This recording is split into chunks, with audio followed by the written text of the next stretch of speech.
Let's get the boys on the bass.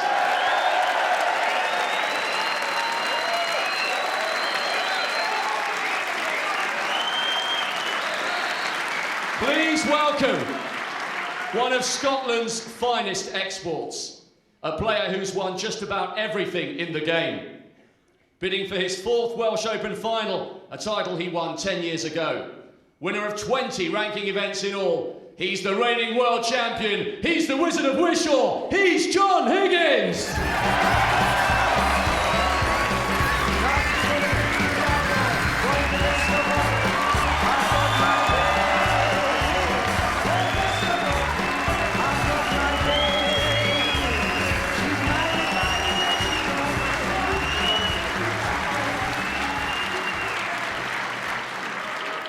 And his opponent, the most naturally gifted player ever to grace the game. Also bidding for his 4th Welsh Open final, a title he's won twice. Winner of 22 ranking events in all, 3 times a champion of the world, the reigning world #1, blink and you'll miss him, the Rocket, Ronnie O'Sullivan.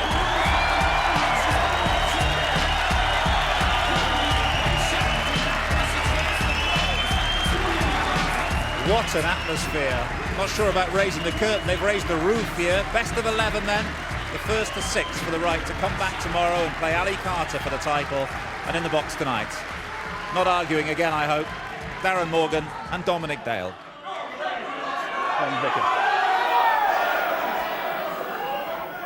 Yes, welcome all. Welcome to Newport, the semi-final of this year's TalkSport.com Welsh Open between Ronnie O'Sullivan and John Higgins, and I think it's going to be all fireworks, shotguns blasting.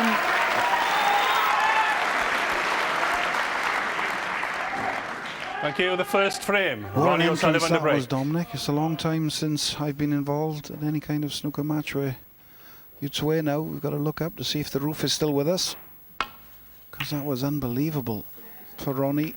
It was good for John, but you can see who was the people's favourite. Yes, there's always an electric atmosphere when Ronnie O'Sullivan's playing. And we've got a fantastic audience here tonight. And I think they're anticipating a close encounter between these two. Yes, Dominic, and Ronnie O'Sullivan elected to break off again with his left hand, and he stuck this red towards the right corner pocket. I have said that all week. He does leave this red out nearly every time.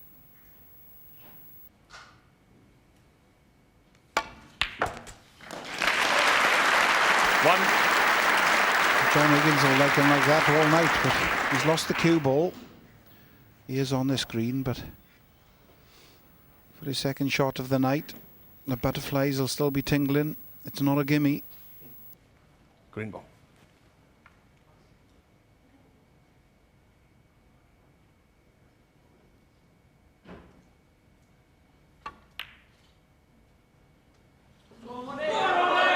Ron Higgins 1.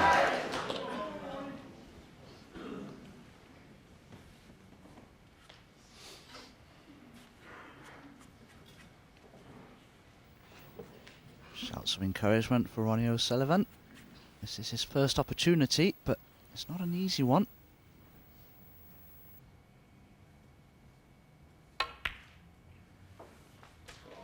One.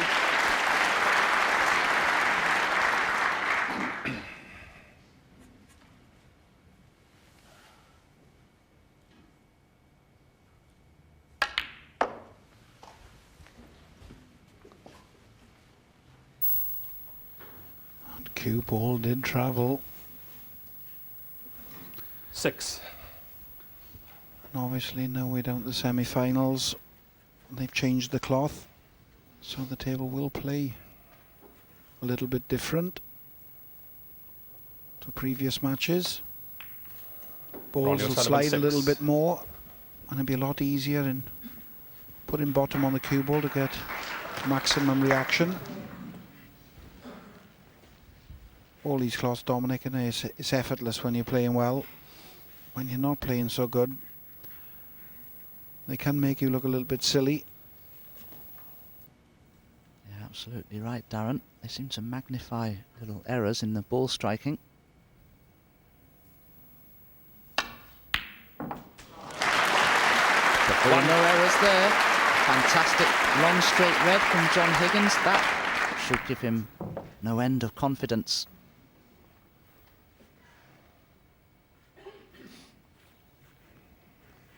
There's a couple of loose reds to go out here, John Higgins, but you'd love that black to be out in open play. It's tied up for now.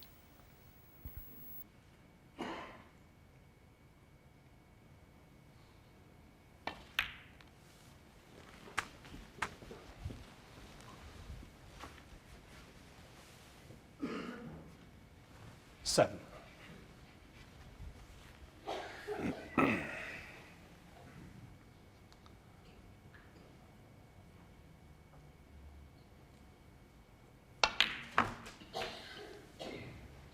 Eight. Didn't want the kiss on the blue. Still on it.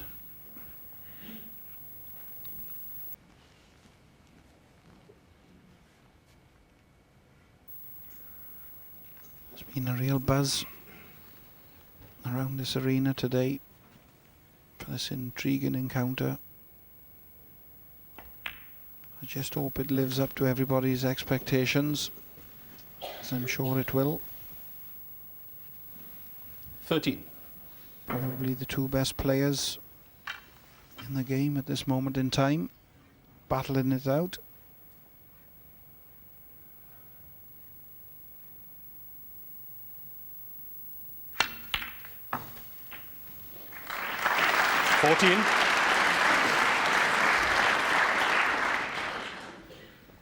That was the first big test for John Higgins. He knew he couldn't really afford to miss that red. He was opening the cluster up. And he's got a straightish pink here to the far right corner. He'll expect to get this.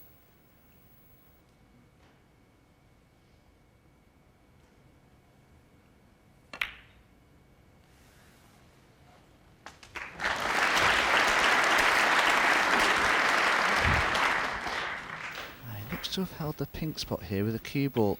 Referee Ariane Williams. We'll just check that with his ball marker. If it doesn't go on the spot, it will go up on the green spot, the next highest available. And that won't be too bad for John. At least he doesn't have hampered 20. queuing here.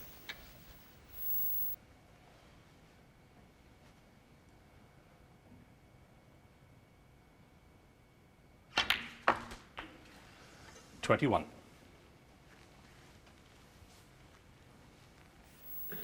A little bit too thin on this blue for left centre. He has got a nice easy yellow. There's a red just above the cluster to the left. That's what he's played for. In an ideal world, he could have done with our black being free. Does make it 23. a little bit awkward with these three reds. Very close to that black. So he's still got a lot of work ahead of him if this is going to become a big point scoring opportunity.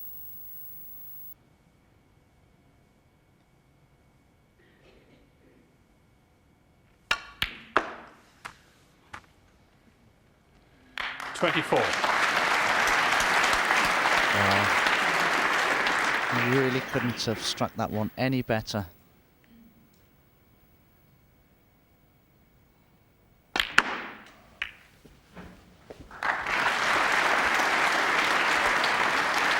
That's not bad. 29. I was hoping that one of those reds might have gone down and freed the black spot area up, but as you can see, it's still tied up, that black.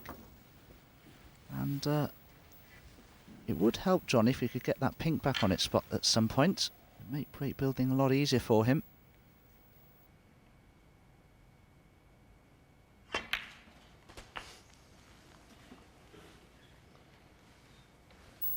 Wants the cue ball to slow down. And 30. it has. Only just. He can get through to this brown. There was a look of panic on his face as that cue ball was travelling down that table.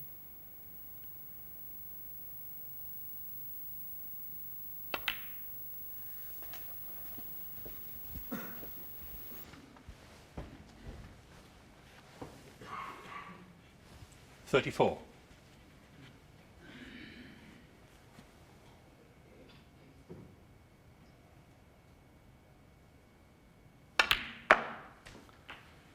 $35.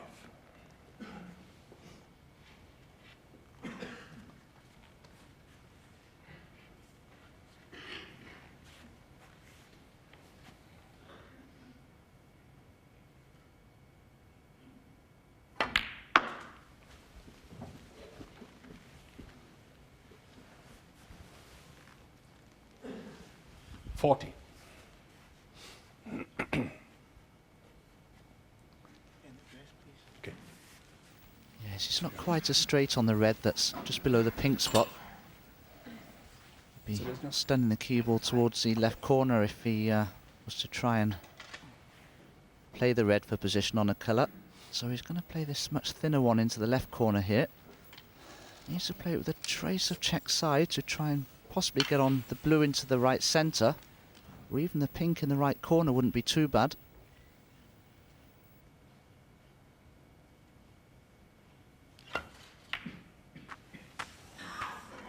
Done. 41.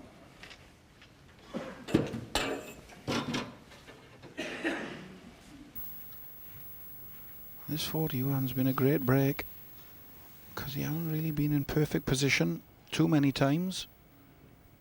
Been up the one end of the table, back down the other end. But nevertheless, he keeps knocking them in. It's a good starting frame for Mr. Higgins. 46. Got to call him Mr. now. He's got a little bit of grey on his head. Can't say too much because he's got more hair than me.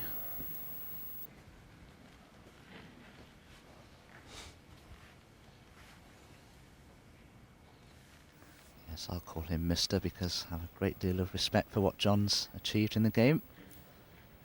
And considering it's a first frame, this is a very sharp start from John Higgins. But it's fair to say I think both these players will bring out the best in each other here.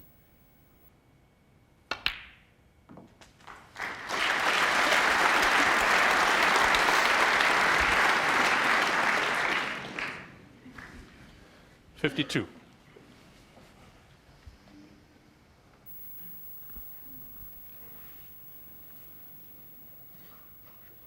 I mean, John Higgins, long pot, success 100%. He's played 6. He's potted all 6. I think that's the kind of record that Ronnie O'Sullivan is striving to get to.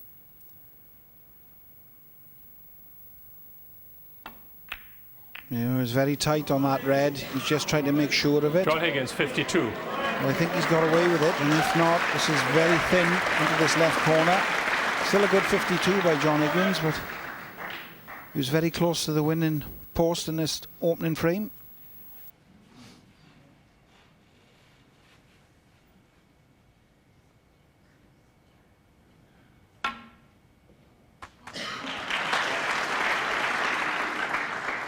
One. Good cut back there from Ronnie, and he's finished quite nicely on the pink. We'd love to get that back on its spot. If he can leave an angle here on the red to the right of the black, beg your pardon, to the left of the black, he may be able to leave himself on it in such a way as to be able to cannon the other red away from the black and free it up. That's what he'd be thinking here.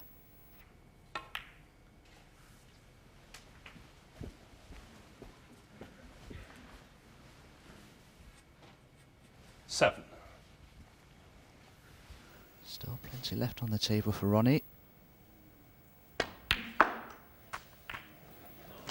I'd be pretty pleased with the way he's played that. That could have gone badly wrong. It was a tough shot to play, but it's not too bad, Darren. Yes, and if this black goes in, he gets on the next red. And he has, he's made the pot. He is on the red. And he swap and play left-handed. What a body 15. blow this would be if he was to pinch this frame now.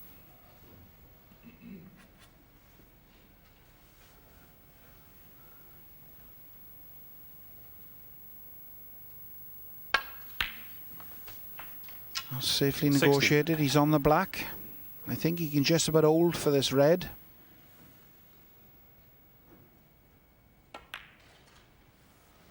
And really, the only half awkward ball you'd say would be the green, and it's that close to the left corner.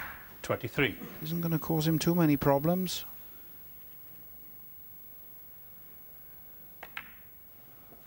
24. What an opening first frame.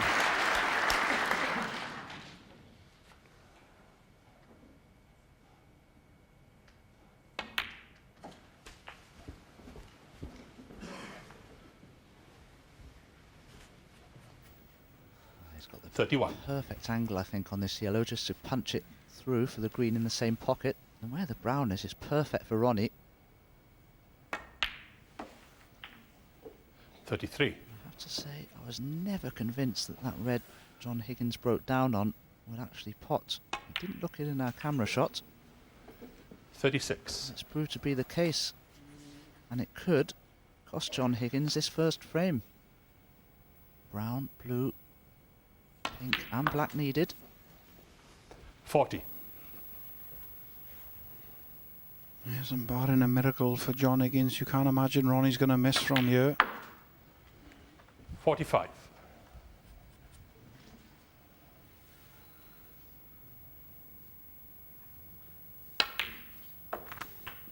So just this black. 51.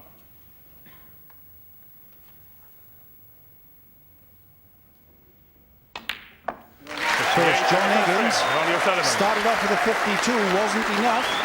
Ronnie O'Sullivan pinches the first frame with a 58 clearance. Ronnie O'Sullivan 1, John Higgins 0. And we've got the pleasure of Terry's company this evening. Terry, does that set the tone for what's to come? Is this going to be a heavyweight slugfest? Do you think they're going to go toe-to-toe? Well, we hope so, and it certainly looks like it there, that early 52 from John, and then that miss has been costly because O'Sullivan pounces like Higgins does if Ronnie should miss late on. Yeah, so is tonight going to be as much about who makes the mistakes as who gets in and scores the heaviest? Often with these two, it's the man that pinches those frames that comes out the winner because there's so little between them. Mistakes will be costly though, Terry, like this one. This is Higgins, who's on 52 at this point. He caught he couldn't see that red. He's going to John touch Higgins, side 52. on to straighten the red out, but he caught the first red, and it's not a bad miss, but it's cost him the frame anyway. As we were talking about earlier as well, with Darren here watching Stephen Maguire and Ali Carter, decision making can be important too. You've got to make the right decision at the right time. Well, you expect Higgins to make them right all the time. That's one of his real strong suits. Whereas Ronnie tends to go off, off the line a bit sometimes and loses control of what he wants to do out there and goes for ridiculous shots.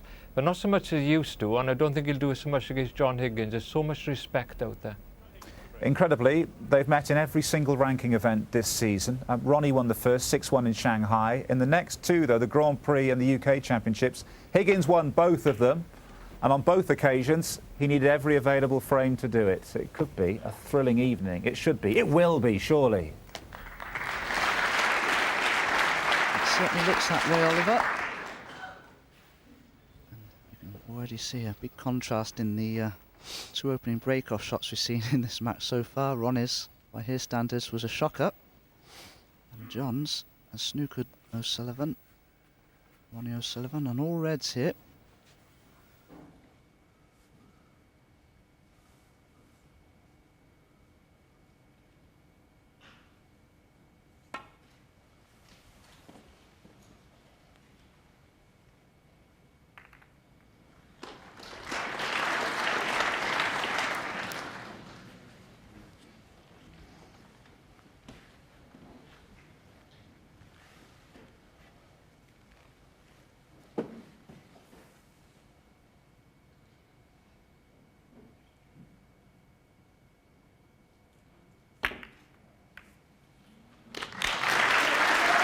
One.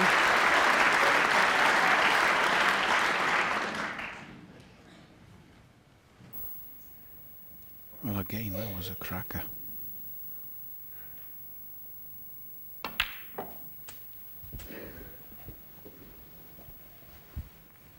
I mean, that was Ace. exquisite cueing. Could have easily doubled it, that cue ball, and played a push shot.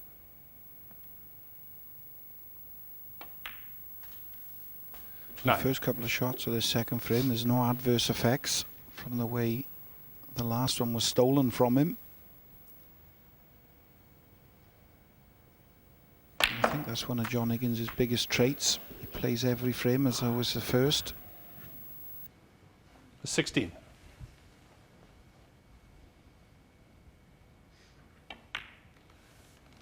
$17. Yes, absolutely, Darren. But I think both these guys can expect to steal one or two frames that they don't expect to win, and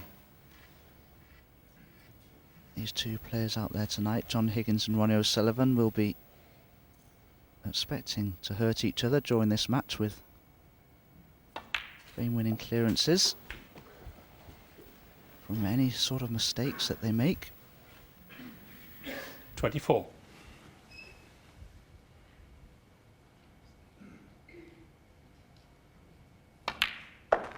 $25.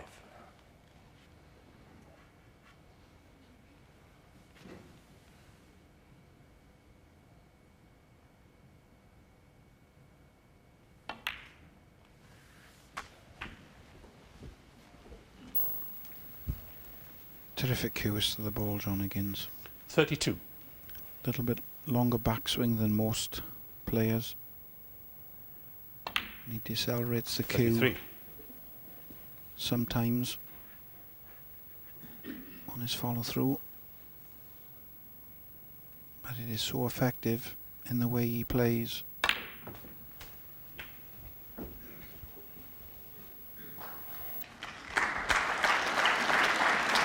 $40.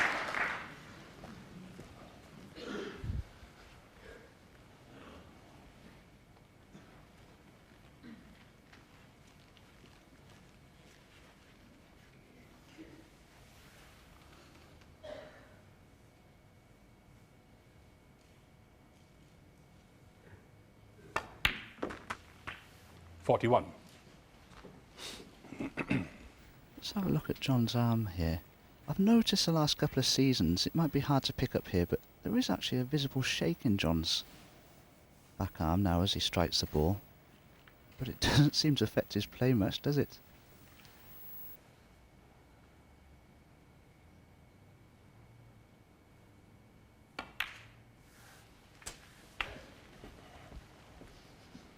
Great Canadian player, French-Canadian player from many years ago, 48. Bob Chaperon. Had the same problem, but it was more a trapped nerve in his case, and the shake in his back arm was far more pronounced. But that was an unexpected miss again from John Higgins, John. 48. There's Dominic, and he had a 52 in the first, and it wasn't enough for him. He's had a 48 in the second, so he's playing well, but he will have expected to have knocked that red in to the right centre. But it's a little bit more difficult than it should have been through poor positional play from the black. Ronnie's played the double. Hasn't got it, but he knew he couldn't really leave anything. So he played as a shot to nothing.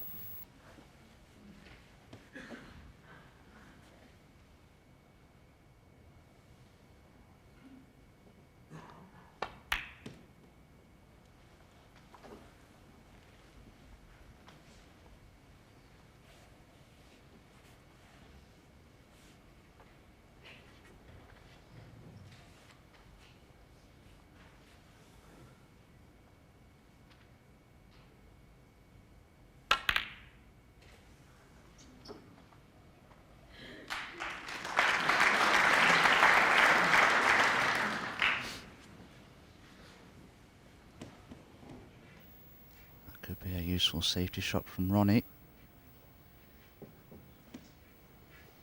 John can't really roll up to the three reds behind the pink because the blacks are obscuring half of those reds. And does he feel compelled to have a go at this one here?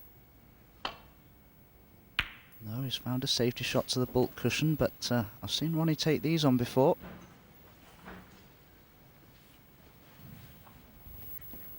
Here's Dominic.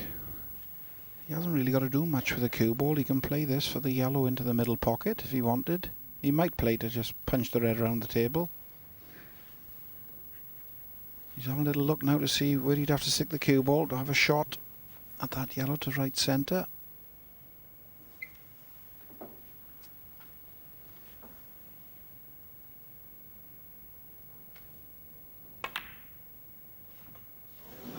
Well, he couldn't have hit it much better than that.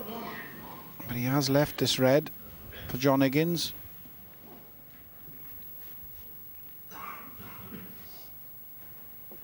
It is thin, and he has got to guide the cue ball past the red below the brown to get on his colour.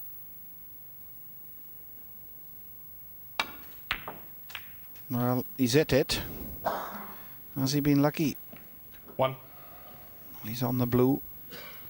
Obviously he played to miss that red. So another chance for John Higgins.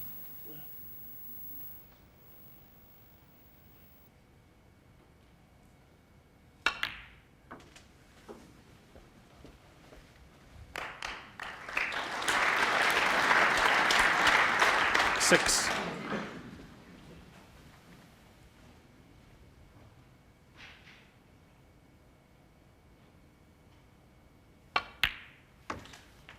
Seven.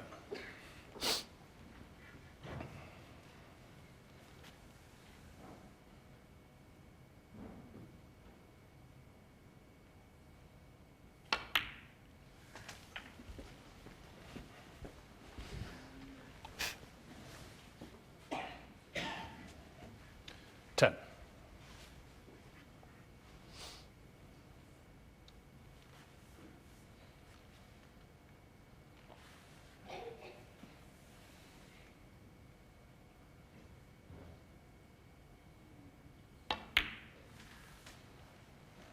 Eleven.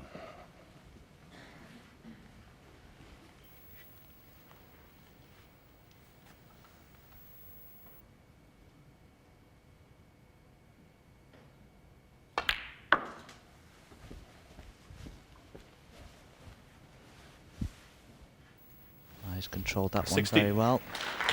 Just needs a red and a colour here, John Higgins, to level the frame score up at 1 frame all in this best of 11 frame match.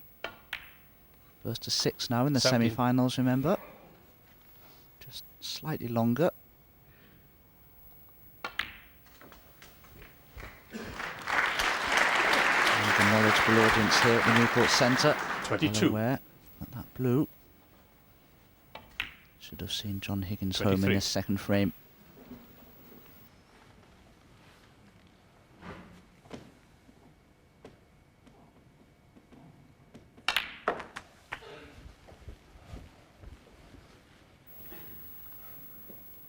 You can see it.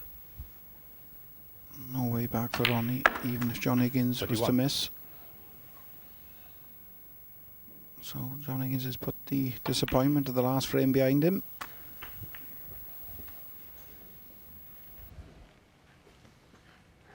$38.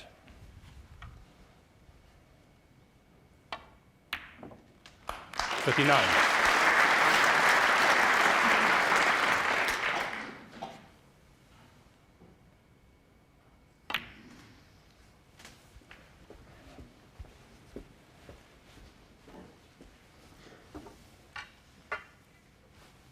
$41.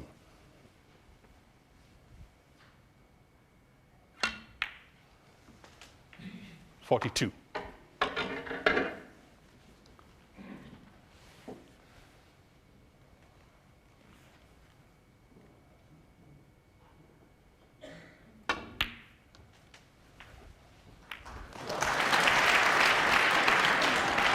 Foul. Well, that's very unfortunate for John Higgins. But it doesn't really matter that 42 break to go with his earlier break of 48 in the second frame. It's more than enough for him to secure it. He levels the score. And so Sullivan won, Higgins won. So Darren, what do you think so far? Two very interesting frames. Yes, definitely, and I think it's living up to what we were hoping it was going to be. No one's really made any major mistakes. Maybe a little error by John Higgins in the first frame in going for the red to the left corner when he didn't quite go. But other than that, Ronnie O'Sullivan took his chance, cleared up, won the first, and John Higgins looked mustard in that second frame. So it's building quite nicely. Yes, absolutely, because I never think you settle down absolutely in a match until you get your first frame on the board, and now that they both have, it should dispel any nerves. And now it's just an out-and-out snooker match now, a battle to the end. And they both look to be in good form, these two. And I think the table's playing very, very well. Spoke to Steve Maguire earlier about this table. Said it's playing completely different. Thank you. The third frame. Completely differently to Ronnie the way O'Sullivan to break. the tables have been playing here. As Ronnie breaks off for frame 3. Again left-handed. Yes, I can't work it out. He's left this red to the right corner again. I mean, whether he's doing it to lull his opponent into having a bit of a wild whack at these long ones, but it's awful risky business and leaving this red towards the corner all the time. Long pot success at the minute for John Higgins is 100. I mean, this is far from easy.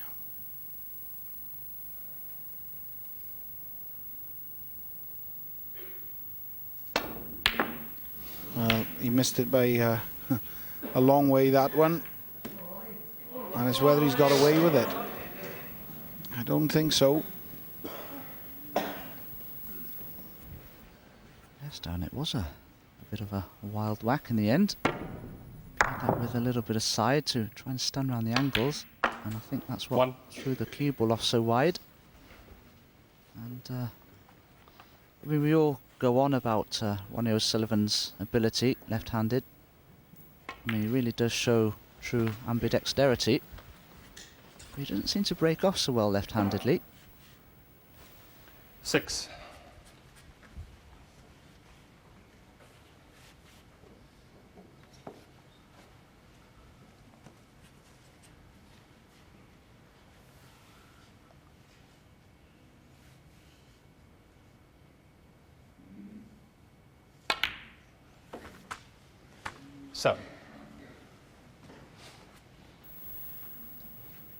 Well, we could see him play this blue to right centre and develop the reds.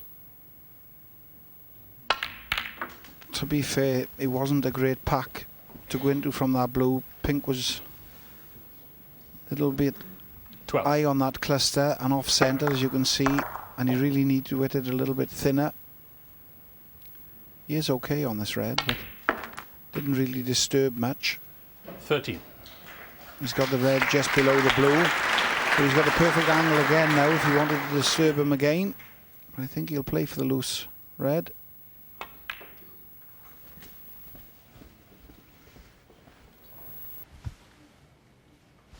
$18.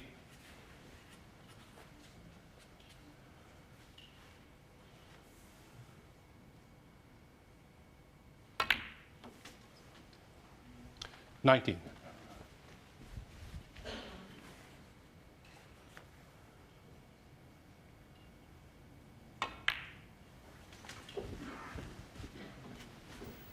Ronnie will have already decided 24. what he's going to do next about breaking that bunch of reds open.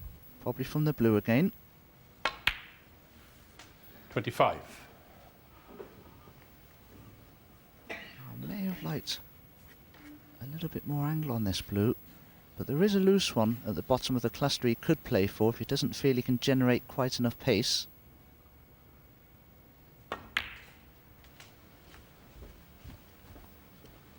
But Ronnie would dearly love to have that black in open 30. play. Not sure if he's got an angle here on the red to dislodge them.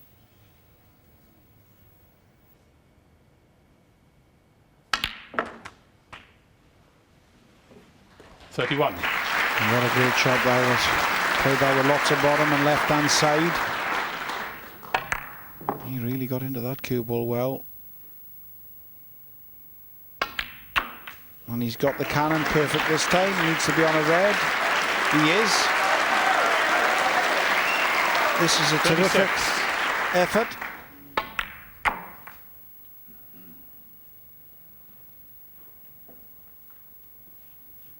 One good positional shot from the next red, and this would become a frame winning chance.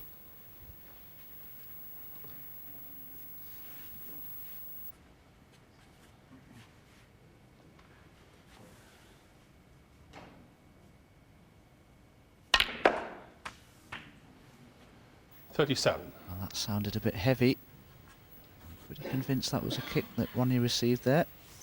He was a bit unlucky that that green and black weren't developed. Oh yes, the red jumped, didn't it? Yes, he was a little bit unlucky previously that the black and green weren't disturbed more. They're still tied up, aren't they? Had the green have potted past the black into that right corner pocket, Ronnie would have been okay there.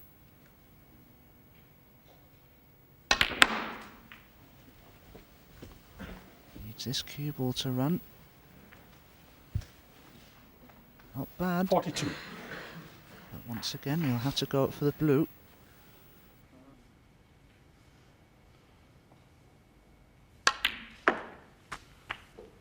$43. This has been absolutely terrific.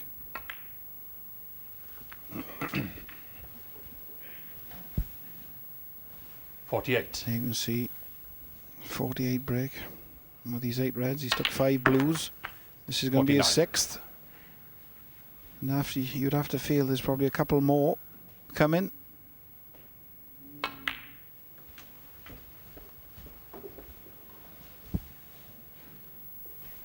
$54. And it was a poor break-off shot by Ronnie. But John Higgins had that attempt at the long red, missed. And Ronnie's now benefiting. 55. So maybe he did lull him into a false sense of security by leaving him the long red.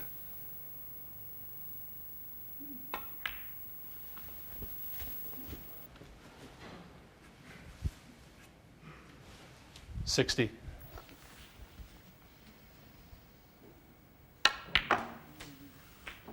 It's actually 61. 10 reds, 10 blues. I don't think I've ever seen that in the frame of professional snooker before, and to be honest, I don't think that will have ever happened before.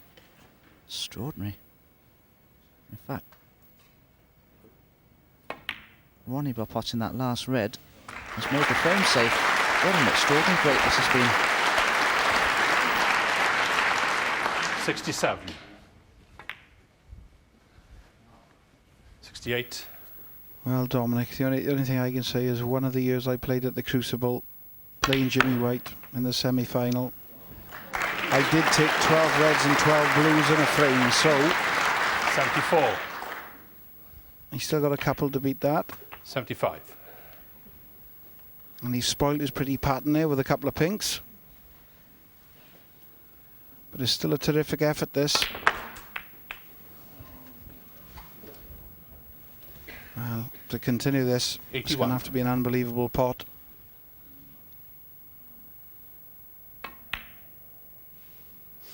Well, that's not going to go in. So with a break of 81, in the frame, Ronnie Ronnie O'Sullivan O'Sullivan. now takes the lead. O'Sullivan 2, Higgins 1. 10 reds, 10 blues, Terry. How difficult is that to build a break around the blue as opposed to being down at the around the black? Well, it's obviously more difficult, less points, but the main problem, of course, is the distance the cue ball's got to travel to keep going back and forth. But I mean, O'Sullivan does make it look pretty easy, but some of the shots there were superb. The one he took the cue ball in and out of the balk area to go back around for reds. I mean, he didn't get much of a ripple of applause. It was an absolutely superb But it's like shot. he's got the cue ball on a piece of string, isn't it? It is very much so, and I don't think really the public out there, you know, understand fully what he's doing. They just think it's all very easy for him, and he played some great shots in that break. Yeah, we were comparing it to Mark Williams earlier in the week, weren't we? That he makes the game look easy, but by taking pots on, regardless of position, Ronnie plays a far more controlled game. Well, which makes it look easier. Plus, the stroke he's got when he hits the ball, it's so smooth and easy. That gives you the impression that you know, he's not trying, or it looks very easy.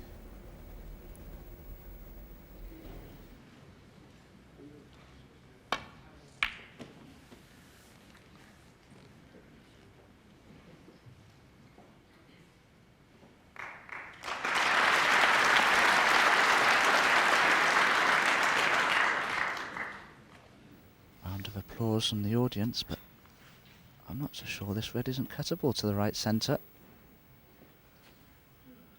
It's very, very thin though.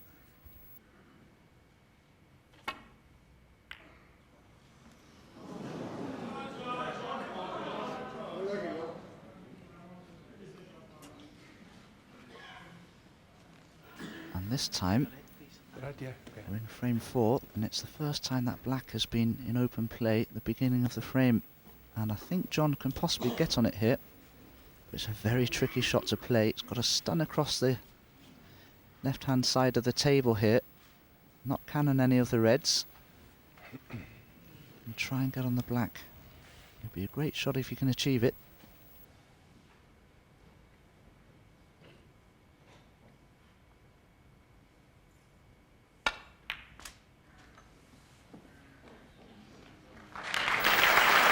Yeah, you called it, Dominic. That was as good a shot played as you'll ever see. He got right into that cue ball then. Perfect on this black. This has been of the highest quality so far. 8.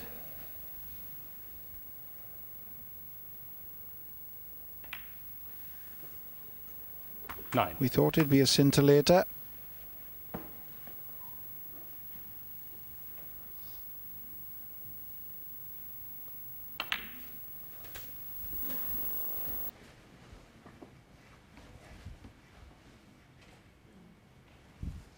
$16.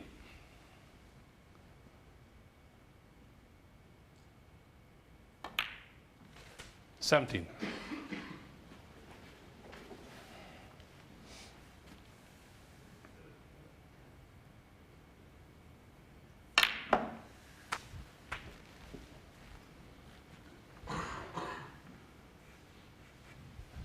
24.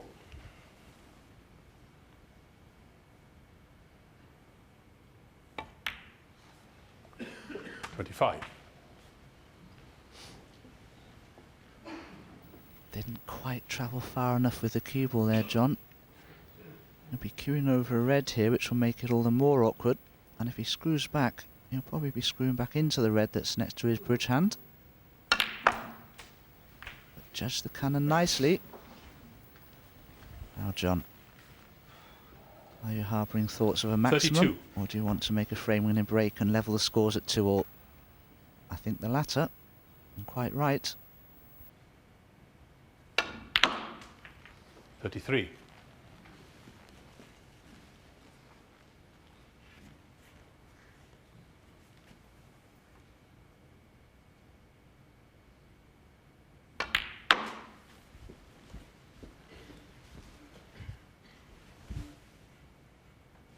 38.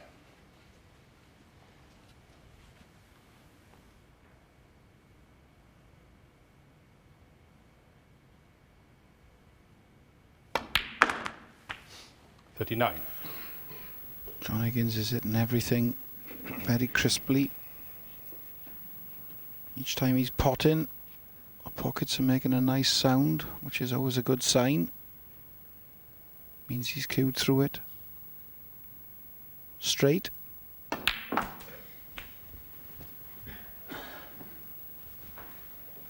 It's a good response by John 46. Higgins. Didn't do a lot wrong in the previous frame.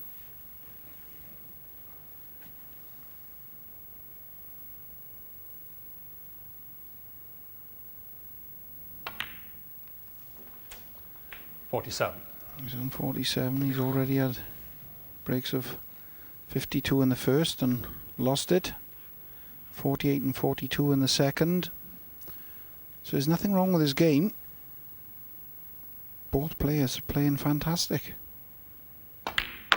Treating this full house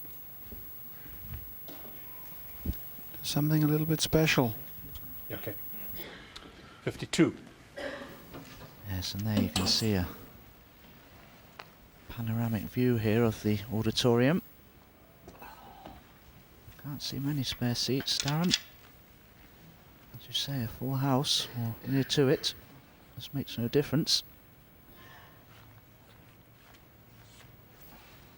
Break goes to 52, so just a couple more reds and colours required. John Higgins, and this is a little tricky.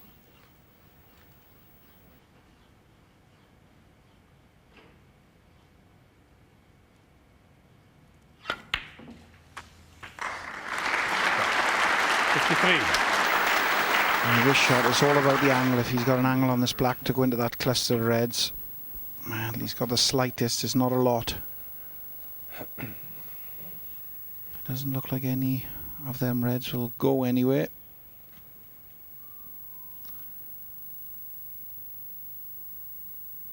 I come off the side cushion. Played that one loads of top. He couldn't have hit them any better. Now, has he been lucky? I think he has got a red, but it's not a nice one. There's one to the green pocket. He has got one back to this left corner, but that's a thin snick, to say the least. The only good thing about this, the cue ball will be travelling away from that cluster of reds. Well, he's found the pot. He's nicely on the colour. This is terrific.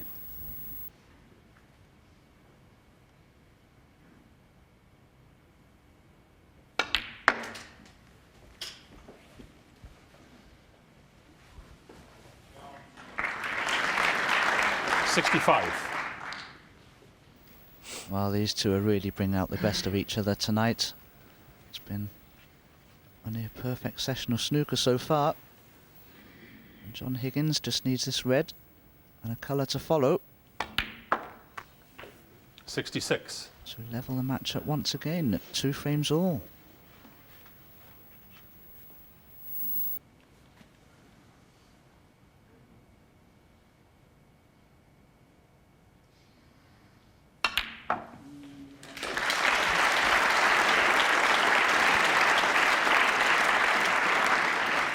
$73. Ronnie knows this frame's gone now. Can John Higgins 74. go on and make a century break?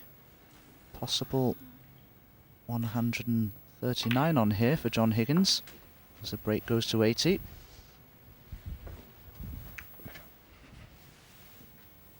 And rather surprisingly, the highest break at the moment still stands at 134.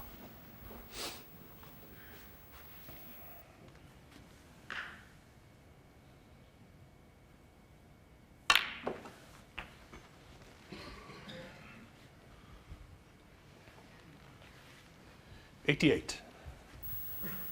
Well, if he clears up now, it's going to have to be a 138. 89.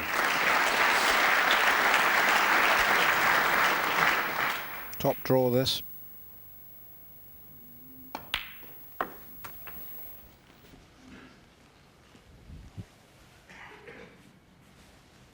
$95.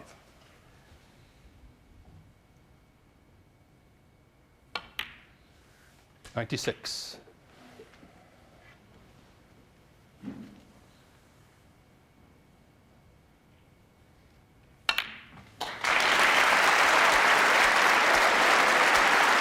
And goes the black for the century. 103.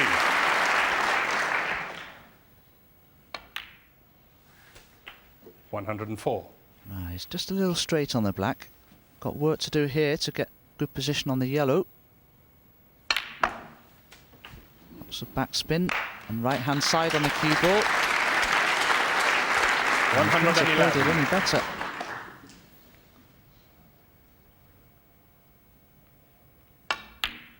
Highest break prize here at the 113. Welsh Open 2010. Carries the highest break prize of £2,000. 116. With snooker players, it's the accolade that counts more than the money.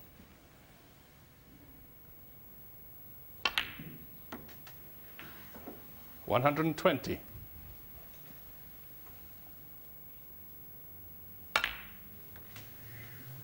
125.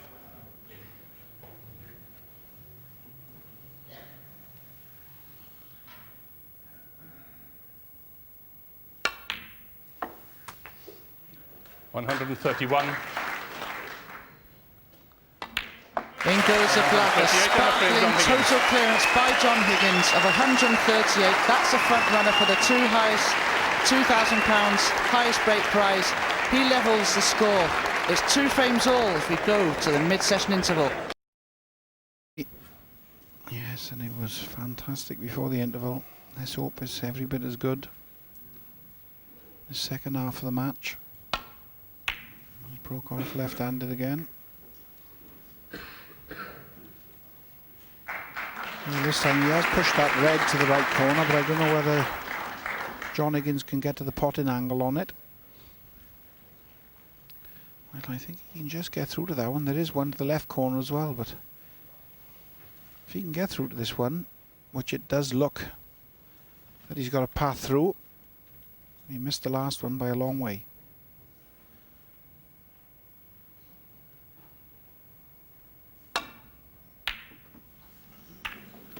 Well, he missed the pot, but the main part of that shot was to get a good cue ball, and it's not bad.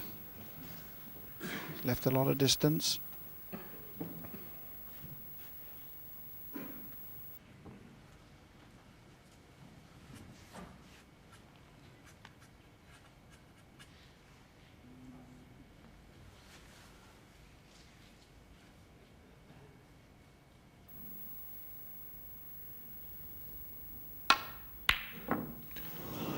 Won't get much closer than that. Ronnie has had a couple of attempts earlier on in the match.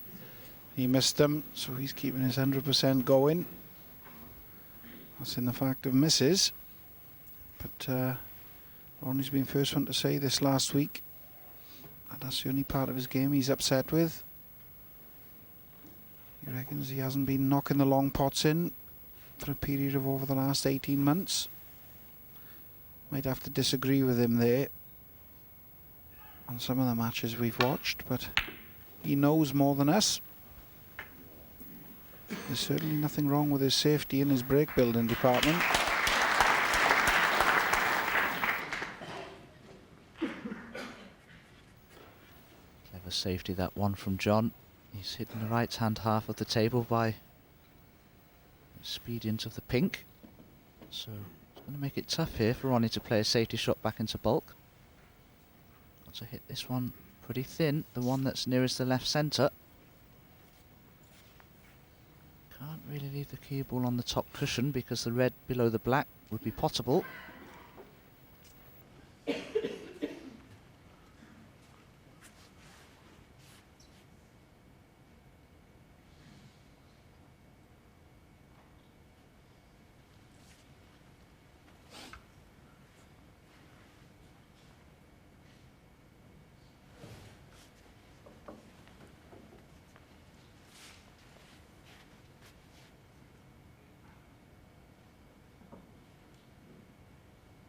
Had the brown not been where it was, I think Ronnie could probably play a safety off the side and top cushions, resting the cue ball into the back of the cluster of reds. But with that brown there, I don't think the angle's there now.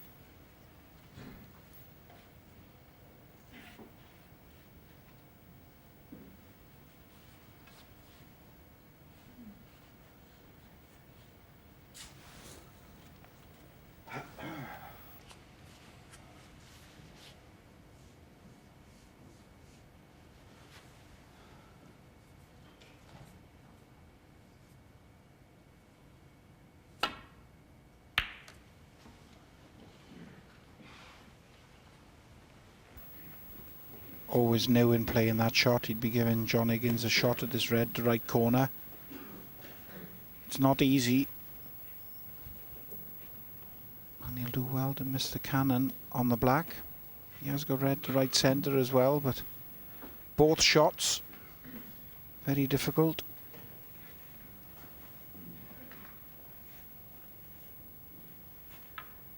That's red to right corner.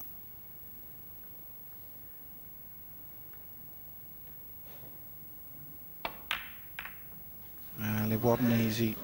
I think he's left Ronnie a nice easy starter. He has put that black safe. I think that's the reason he's missed the red. He's tried to get the thinnest edge on the black. as the cue ball was travelling through. Just took his eye off the pot.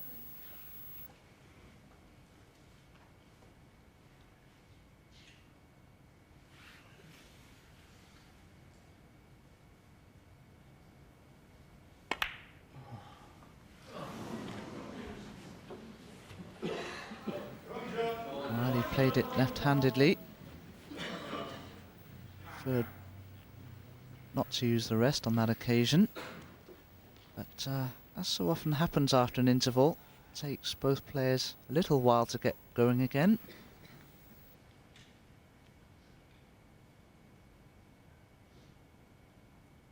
I couldn't agree more, Dominic. But there was a bit of pressure on that red down the cushion, and he did play it left-handed. And it's quite apparent under pressure he's not as confident with his left. I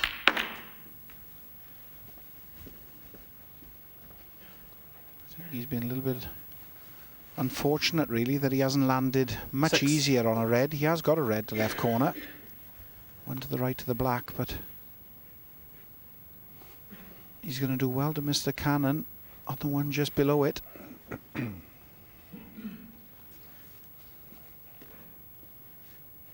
So that could have been a lot nicer for John Higgins. He struck the cluster of reds. Perfect.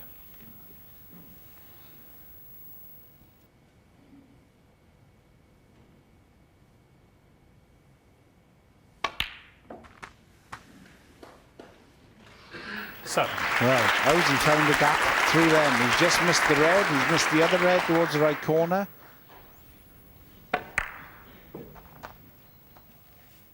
That was a terrific shot.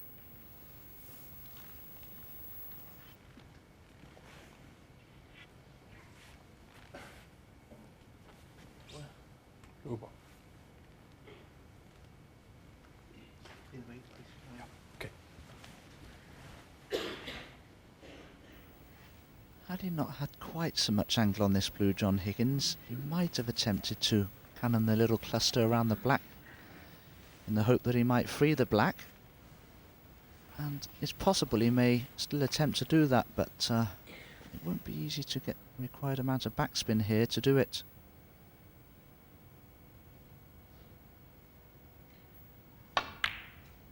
He tried to, and he's been unlucky, in fact, got hold of it too much and has gone almost through them and near this left 12. corner. And I can't, at first glance, see a possible red on here for John. Just wanted to catch the top red of that little trio, the two reds and the black. Missed them. And that's why he's out of position here.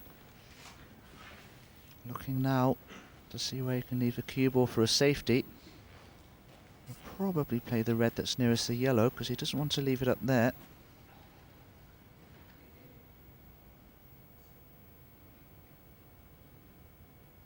In the one just next to it instead. John Higgins 12.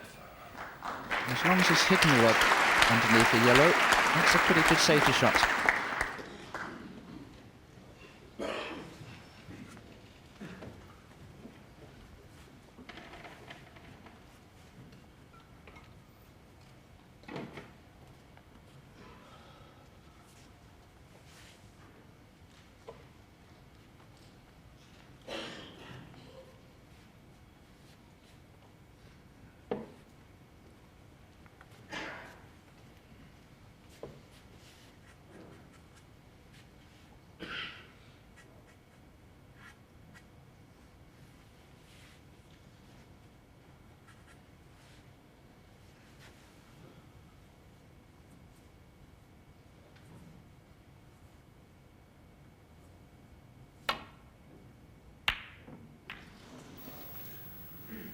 Again, very close.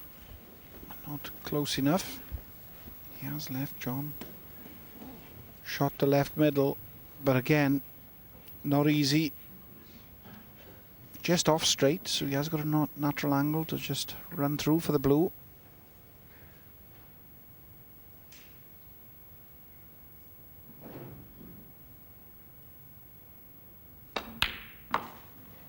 1. Well, that was a great shot. He elected to play the punch shot. A stun run.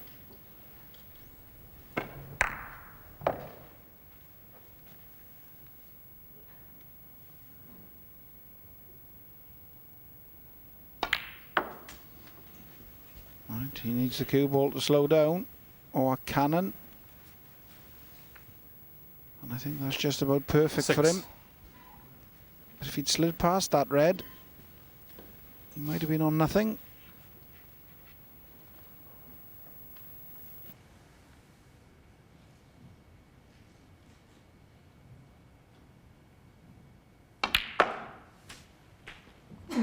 So.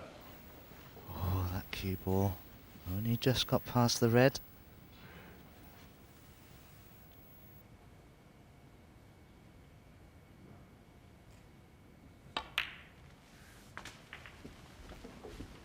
And when you're in these types of position with the reds everywhere, 13.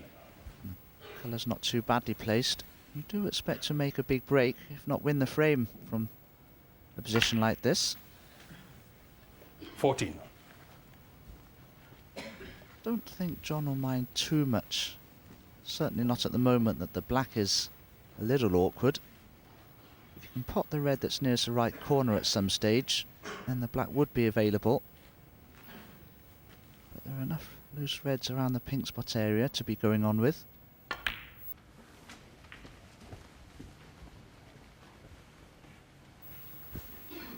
A lot further away from this red 19. than he would have liked.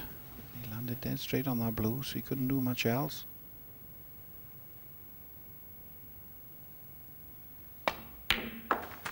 Well, it was a good pot, Yep. but he had a massive 20. kick.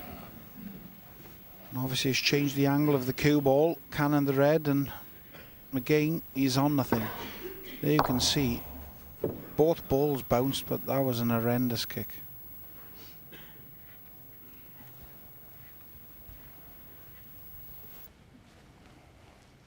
Yes, Darren, you can't legislate for those. I suppose you can be thankful in retrospect that the red went in, but because of the kick, it threw the cue ball much wider and into a second red, which has ultimately cost him Yellow position here.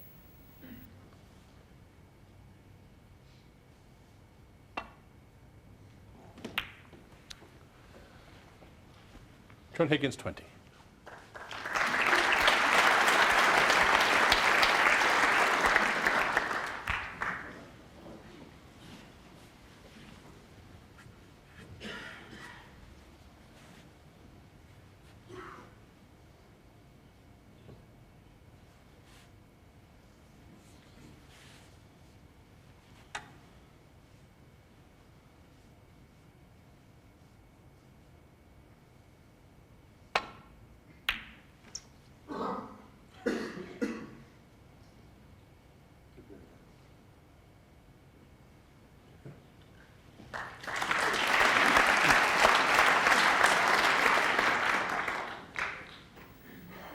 Ronnie will be very happy with that one.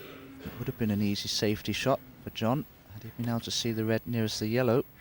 Could have even attempted the pot.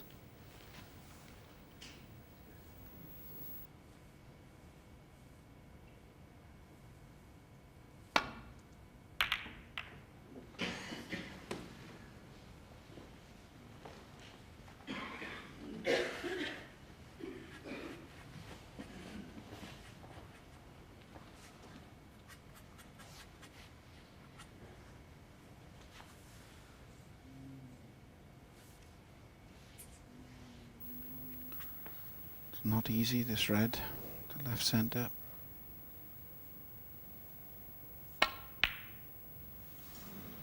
It wasn't easy, not much of an angle there to play with. Pockets are very acute on these tables to middles. Wasn't far away, but he has left John Higgins a long pot. Black is lurking very close to the right corner. This is an interesting one, because in playing for one of these two, just to the left of the pink, it'll be a shot to nothing.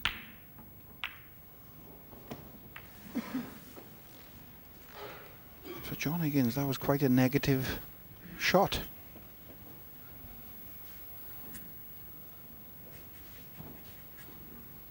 I mean, his long pot success has been very high so far in this match.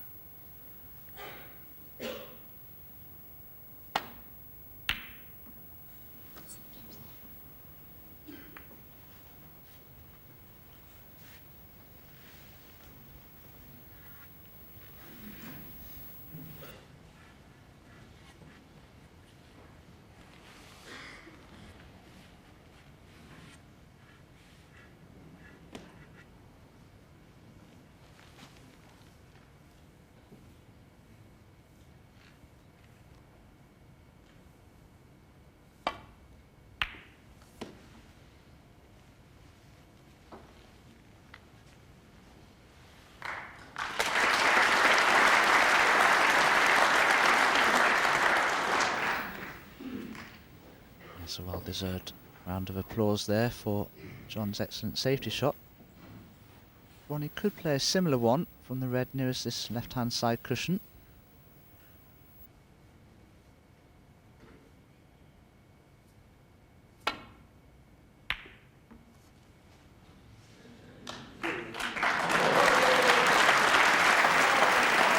That's a bonus. I don't know whether Ronnie attempted that.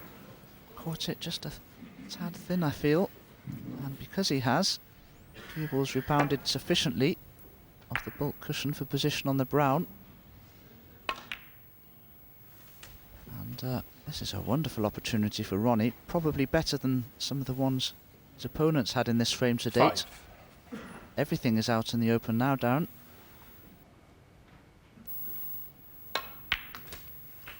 Yes, John Higgins has had 2 6. great chances in this frame. And he's only managed to amount 32 points. Completely different to the first 4 frames. It was one chance snooker. Every time they had half a sniff, frame was over. But whether he fluked it or played that red to right corner, it was a timely pot.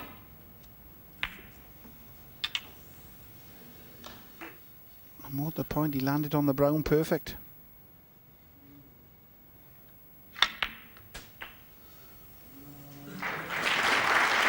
I don't know where it's coming from.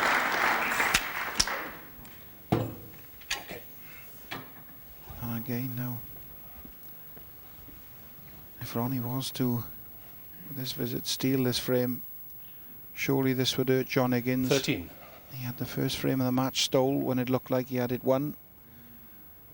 He's been in the driving seat 14. in this one right the way through. Bit of bad luck with the kick. If Ronnie flukes the red,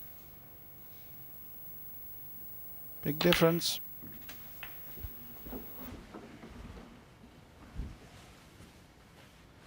$20.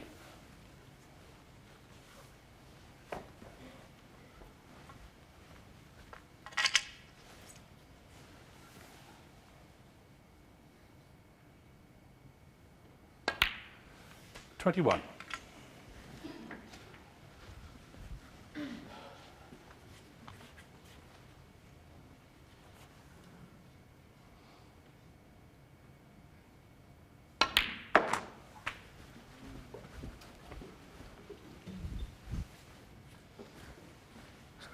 $27.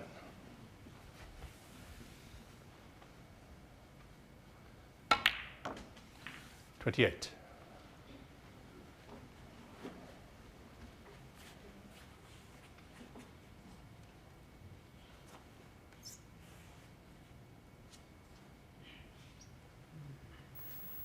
Coming to the end of the business end of the frame now. You should have a little look. Might play for the loose red to the right of the pink. Might come down for the ones with the black. All depends on how he feels. Well, he's elected to come down to the ones with the black. And he's missed the relatively easy pink. So what a let-off.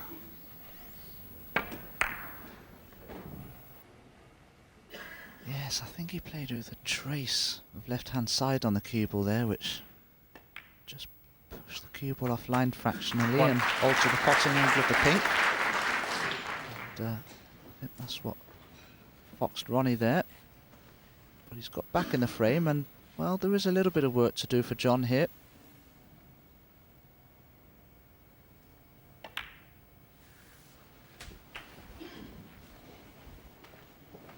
One tricky red along the top cushion he'll be faced with soon. And the one 8. that's on the right-hand side of the table isn't ideal. You'd have to feel Dominic. 9. He's left the pink on that corner pocket. If he gets on this red, just to drop the red in, the red would be unmissable. These pockets are favourable when you're running them slowly. It's only when you seem to play them at pace they don't want to accept the balls. But in playing this now, he can just 16. drop this in.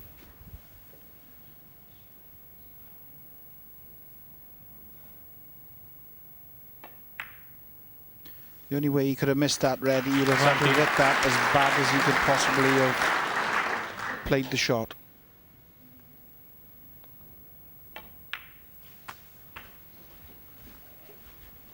So it's 27 ahead, with 35 23. on the table. This red, Ronnie O'Sullivan will require snookers.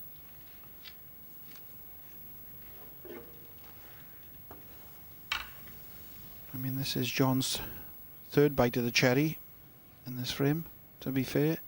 Ronnie had one. And only he will know why he missed that pink. 24.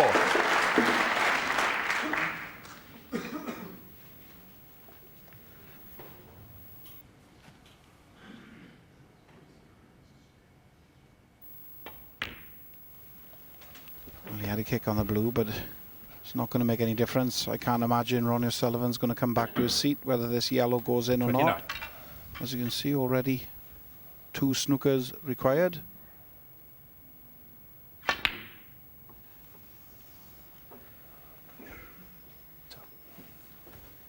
He's John staying in Higgins, his seat. He's 29. having a little look. On the frame. Yeah, gives the game up. So John Higgins goes back into the lead, 3 frames to 2. Mistakes are going to be important, Terry, aren't they? And that one was from Ronnie. Yes, the pink he missed, he was playing it with a lot of side, I thought, to try and get on the reds, which, you know, made it a lot more difficult. Explain what you mean by that. He'd pot that probably 10 out of 10 normally. When he put inside on to try and swing the cue ball down towards the reds, it makes the pot a lot more difficult because the side is throwing a lot on these tables, especially today with a new cloth on. And all week, what John Higgins has done is come to the table when his opponent's made a start and then a mistake and mopped up.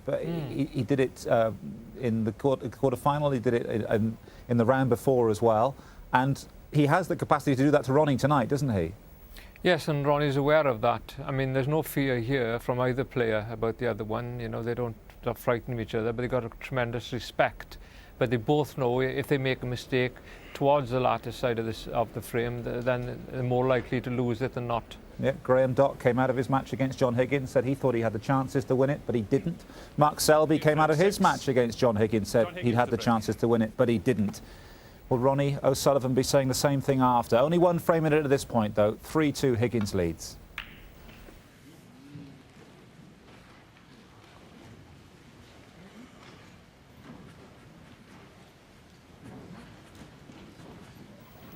Hasn't got the cue ball on the bulk cushion, John Higgins. And that may tempt Ronnie here into this long red to the right corner.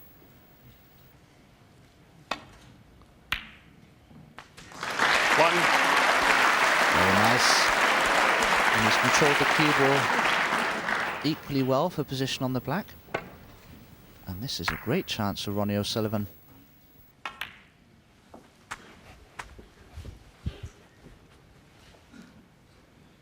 Eight.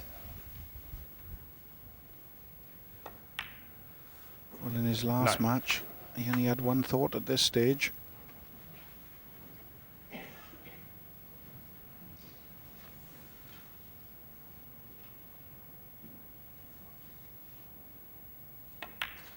Was how many blacks he could pot with all the reds.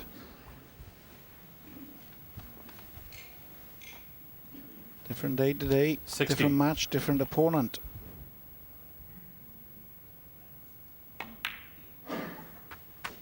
$17.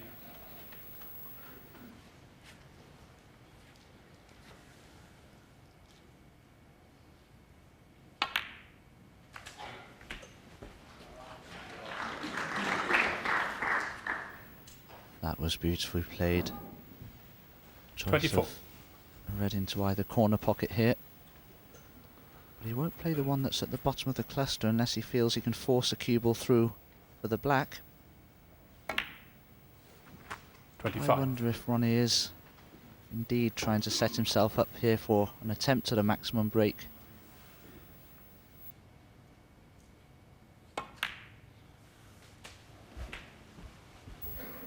He needed that cue ball just to travel a little bit further. 32. Still pot this red.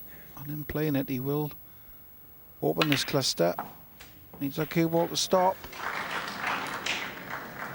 33. Can he get through to the pink? He's definitely not on the black.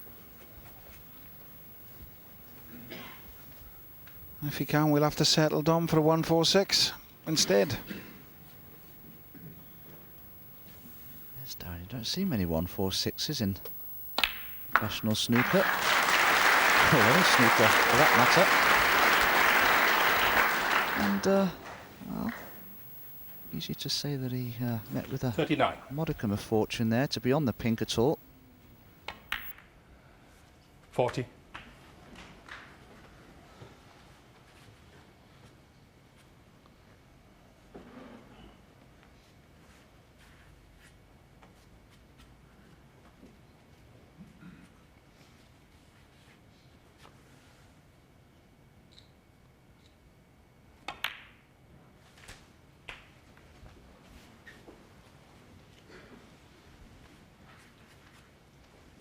$47. 48.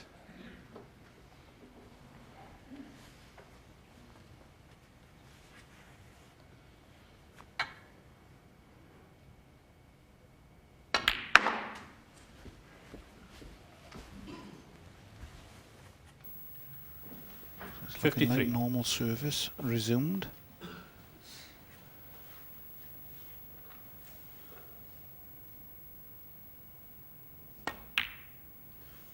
54. Either player not hanging about.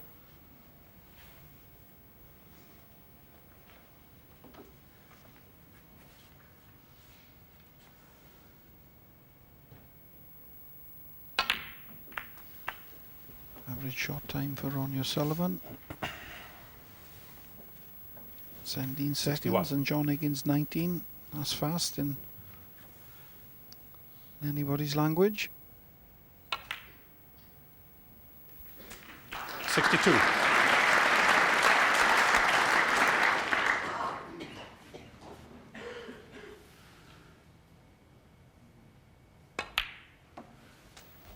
It's been a good riposte this from Ronnie O'Sullivan to keep the pressure on John 64. Higgins. There's never been more than a frame between them so far this evening.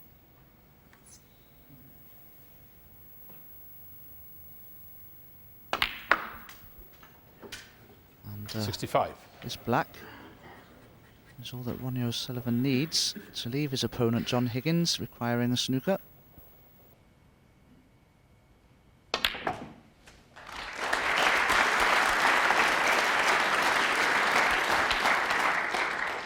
$72. Well, he's lost position here, Ronnie, but he's attempting this red into the yellow pocket. Oh, it was close. Ronnie O'Sullivan, 72. John Higgins feels that 2 snookers is achievable, so comes back to the table.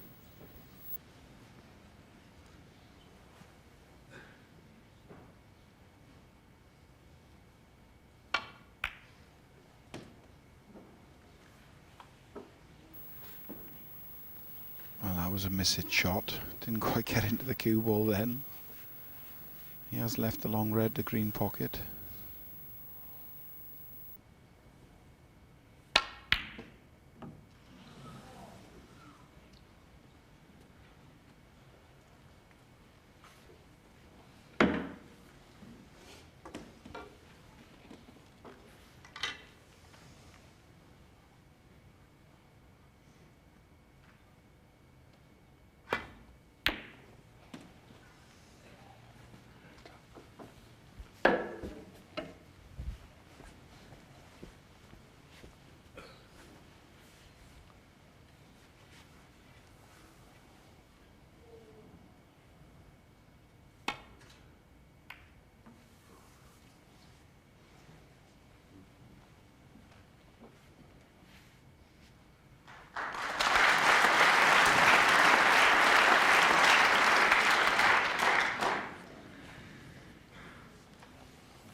Good clean long red from Ronnie O'Sullivan.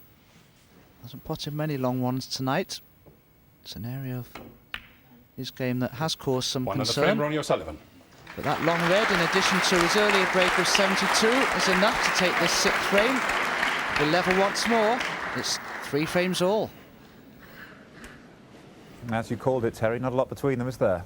No, it's a good break there from Ronnie, and it's, you know, it's kept the scales balanced, so to speak. I mean, 3 each is, you know, keeps it interesting all the way. I don't want anybody to go away anyway. Yeah, I'd like to see a last frame. I don't know about you. Absolutely. We've had a few of them this week, usually involving Welsh players. They've been thrilling, every single one of them. But when you do look at the last 2 meetings between these 2 players, both in ranking events, both needed a decider. Higgins won them both.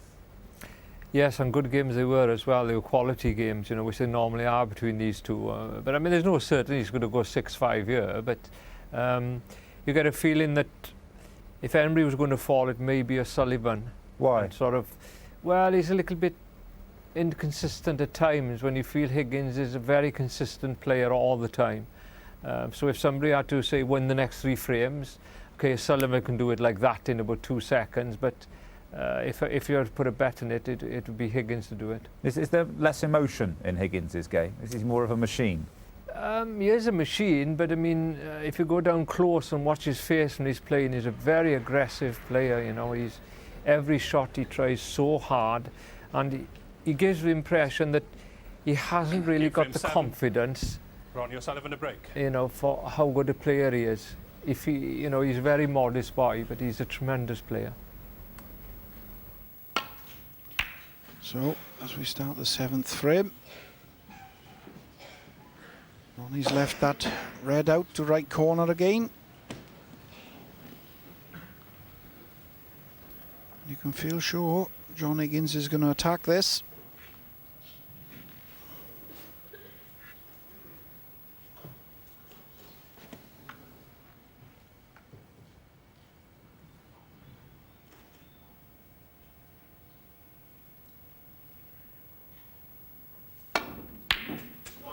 And this time no problems, he's made the red, he has lost the cue ball. 1. Unless he's got a slight angle on this green, I think we'll just see him play the safety shot. If he can play the green and off the side cushion with the cue ball, he will, but it's a real hard shot. That was a cracking long red he's knocked in though.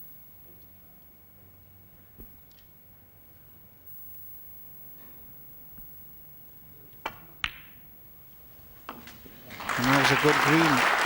But I don't know, Donald, I don't think I've ever seen another player consistently break off like Ronnie O'Sullivan does and keeps putting the same red so close to that right corner pocket and giving his opponent a chance of a pot every single break off.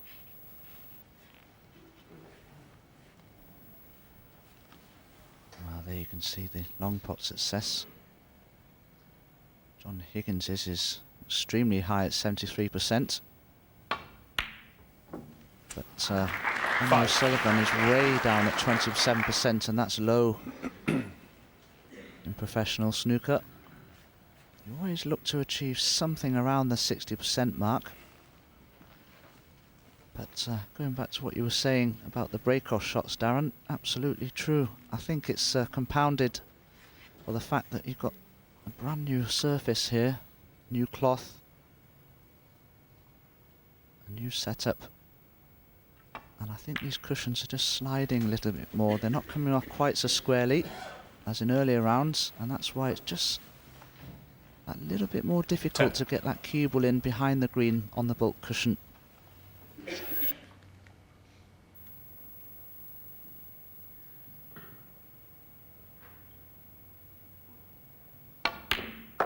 Well, another kick then. Okay. 11.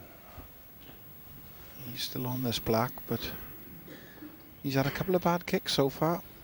Oh, another terrible one. Yes, Tom, I agree with what you're saying with the new cloth and the way he's sliding and that, but in every single one of Ronnie's matches here this week, the same thing's happened. You've stuck that red out all the time. It's why he's not changing his break is beyond me. Because obviously John Higgins had to knock a good long red in. He's got in, he's scored a couple. I think he's under it, that one, 18. so this could be end of this effort and Ronnie will soon be back to the table. But the way these two play, and especially with the way John Higgins has been queuing, that break-off could have been his first and last shot of this frame.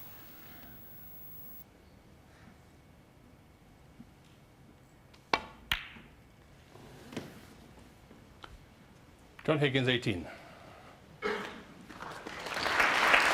That was a little fortunate for John. And red came across, nudged the pink over, and it's blocked the right-hand half of the cluster for Ronnie. So no easy safety shots here.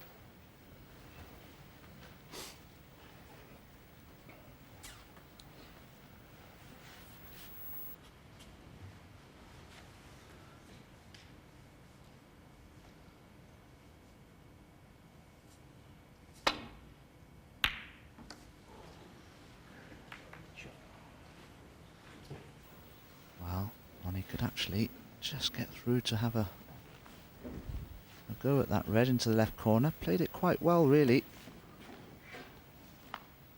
Got a decent cue ball, but a bit like Ronnie's break-off shots, he's left a similar red here for John Higgins, who potted one very similar to this not too long ago.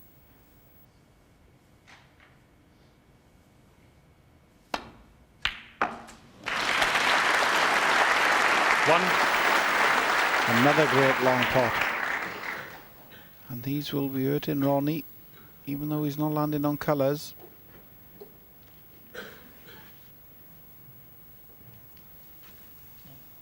Green. He knows that's the part of his game that's off. There's nothing worse than when your opponent then is knocking him in like you're shelling peas.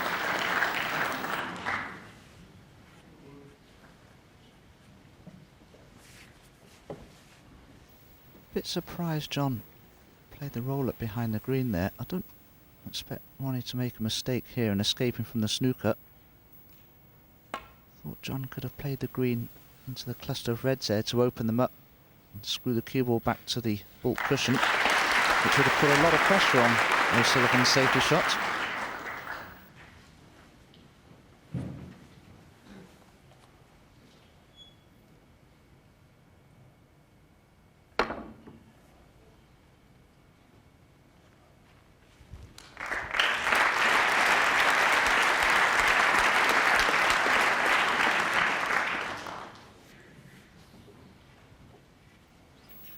Same shot off Ronnie this time. Two cushions again into the back of that cluster of reds. He was never going to miss him. It was just all about the pace. That's okay. He's hoping it's not a touching ball, but it is. So that's giving John Higgins a free shot. Ronnie should be in all sorts of trouble after this one. A little bit pacey with the cue ball. So we can't see the reds this time, but we might still see him. Come off the side cushion. He's got to play this with a little bit of right hand side because he's got to move on a coot angle.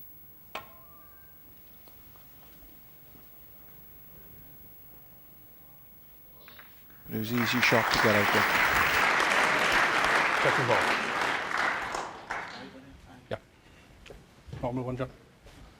Normal one. There you go.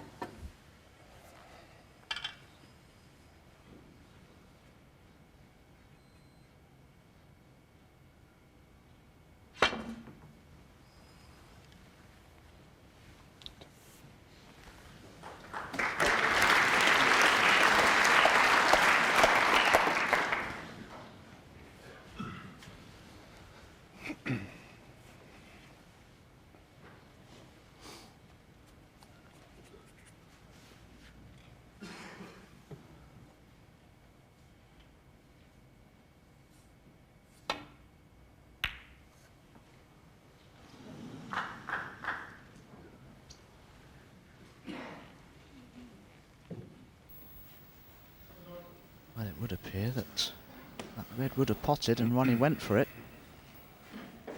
Again, a good effort, wasn't far away, but another chance for John Higgins here. He likes these half ball long reds.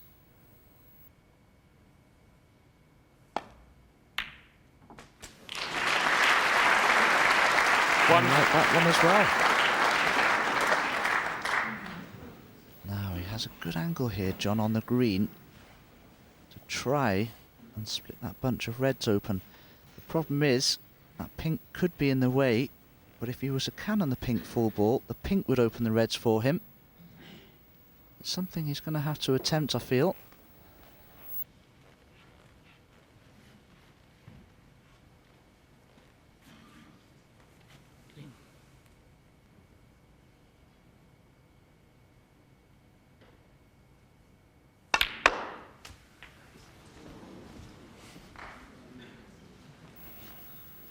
John Higgins has put himself in a little bit of trouble. 4. He only just missed the pack.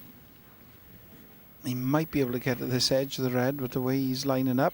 He's going to be coming off the two cushions into the back of that pack. Same shot as Ronnie, but on the opposite side of the table. The cue ball needs to get busy. Foul and a miss. No, John Higgins 4. Ronnie long way O'Sullivan, 4. short. Ronnie knows it's an easy snooker to get out of. It was just misjudgment by John Higgins, so he's elected to play the shot. He thinks he can get him in more trouble. He's got a good cue ball, nearly on that bottom cushion, but John Higgins can get through to these reds. It wasn't Ronnie's best effort.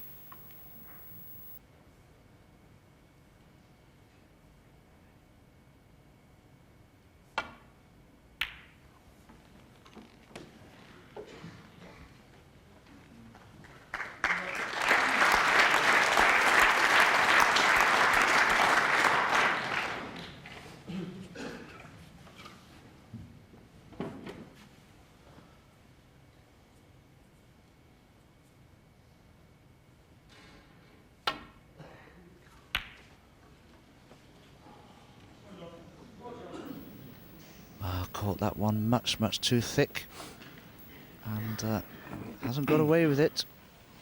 If John can knock this red in, he'll have a wonderful opportunity to take the frame.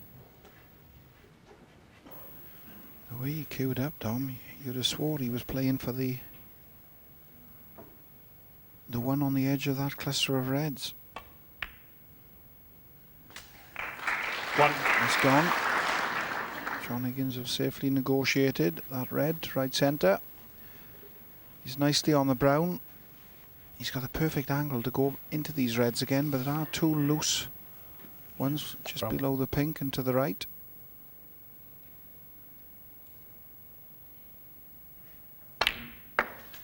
Yes, it was value. That pack was sitting pretty. Now, has he been lucky? He hasn't been lucky with the cue ball. He has got a pot to this left corner, and he has got a pot to left centre. Neither easy.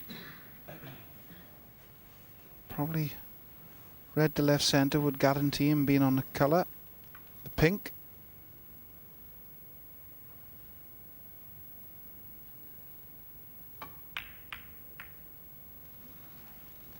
Well, it wasn't an easy shot. Higgins 5. It wasn't an easy shot. He's caught it thin. She's given Ronnie a nice, easy starter.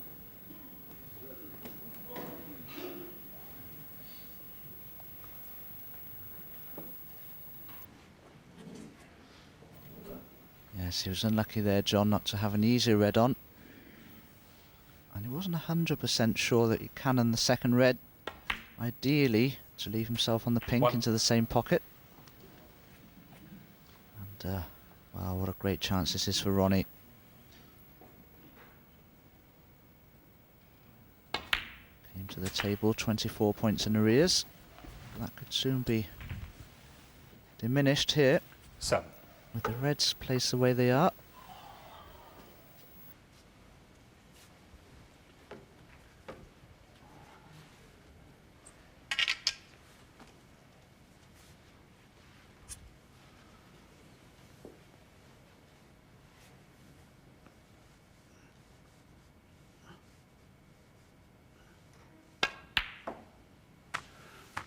Eight. That was a strange choice of shots, it has to be said. It's blacks. No gimme. He's got a horrible little angle on it.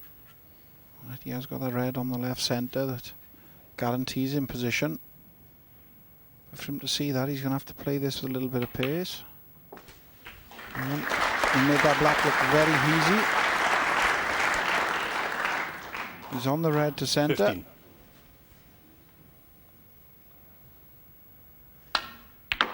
There's 16. been a lot of to and throwing in this match so far.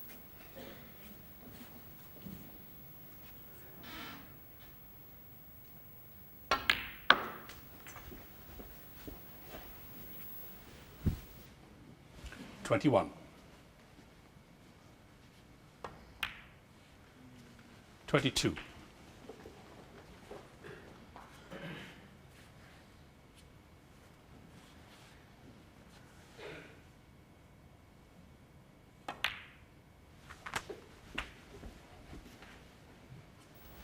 To say, Darren, at the moment, 29. it's John that looks a little bit more fallible than Ronnie. It's Ronnie that looks to me 30. to be the one more likely to score the bigger breaks when the opportunity presents itself.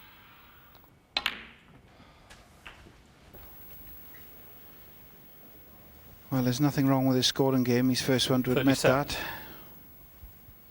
As well as his safety. It's only the long pots he's not happy with. The way he scored over this last week has been absolutely frightening. 38. So if he gets the chances, he's going to take them. A couple of frames tonight. 45. John Higgins should have won, and Ronnie's pinched him. And there's been one or two that maybe Ronnie should have had, and 46. John's pinched him.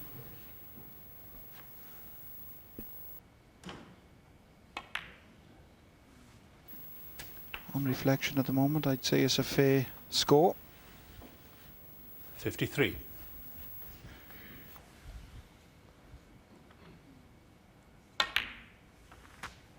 54.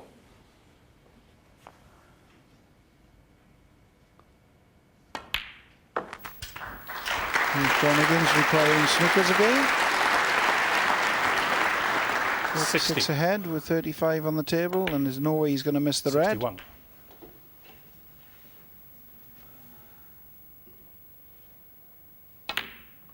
He can't quite get the 100. 68. Takes all the colours. Be a 70. 95 clearance. And this again, when he's had the chance, has been very impressive. 73.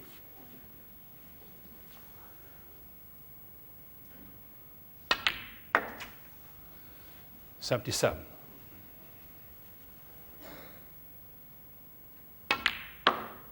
So then, no fancy shots 82. today. It's just making sure.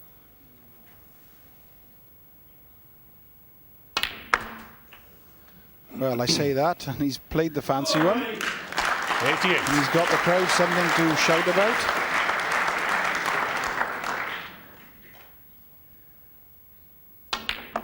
So again, a fantastic 95 clearance. Ronnie O'Sullivan forges one ahead again. He now leads 4 frames to 3. Yeah, it's toe-to-toe, as we thought it might be at the very beginning, Terry. What are you thinking at this point? How much I'm enjoying it. Yeah. Yes, it's a very enjoyable match, isn't it? It's quick.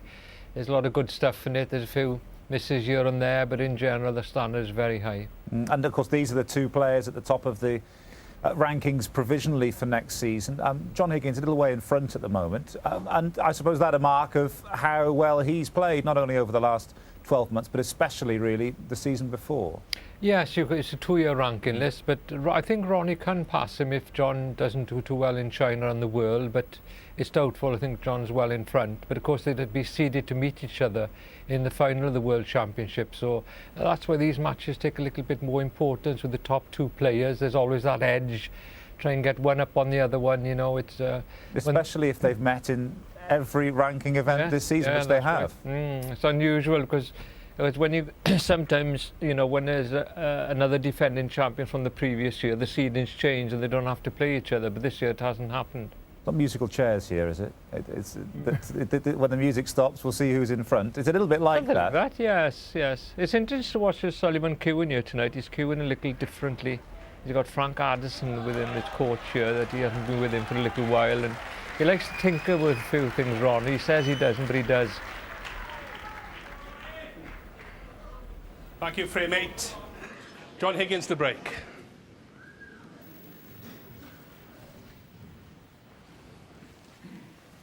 That's interesting. A few comments from Terry. Well, he does indeed. A former coach, Frank Adamson, or his former coach, I beg your pardon, Frank Adamson here from Bristol. Working with him once again.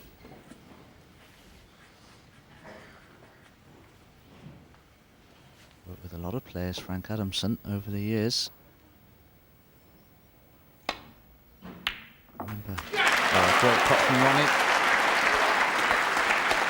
He's beginning to find the long ones now.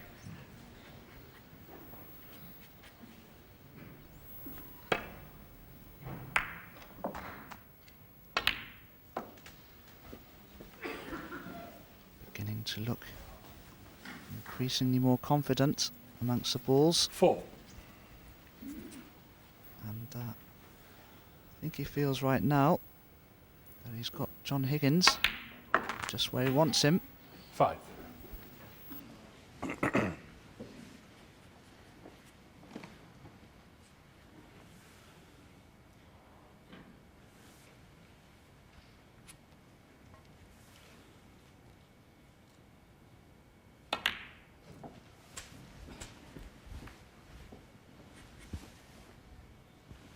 $12. 13.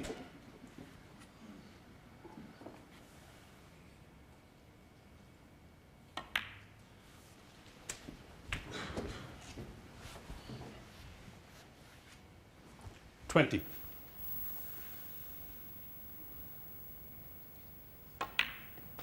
21. Nice angle on this black now to go into the reds. If he elects, he might try and just slide past, but which he has done. But he's got,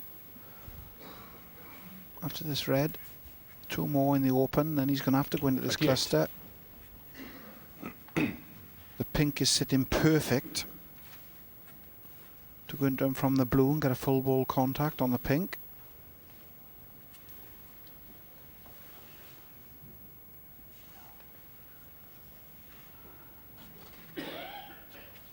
He's got a little angle on this red to get high enough. He's looking straight there. Deep screw back for the black. 29. Again, terrifically struck shot. If he'd had the slightest of angle there, he'd have pushed through for that blue.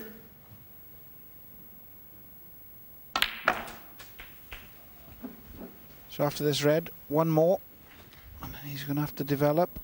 36. He's starting to get on a flyer. 37.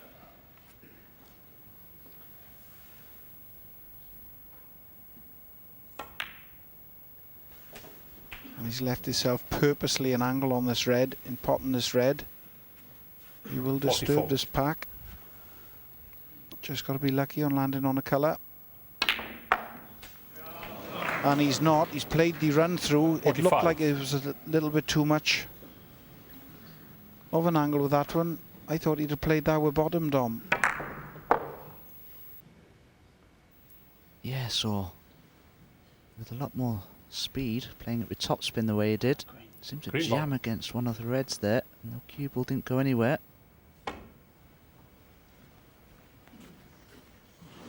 Foul. And a close. miss. Ronnie O'Sullivan 45. John Higgins 4. Yeah. John Higgins requesting Marianne Williams, our officiator tonight, to replace the cue ball. Oh, yes, I think it's further away. This way. Yeah. Ronnie a little bit more accommodating here this evening. During the UK Championships. Green ball. He wasn't too forthcoming in helping the referee replace the cue ball.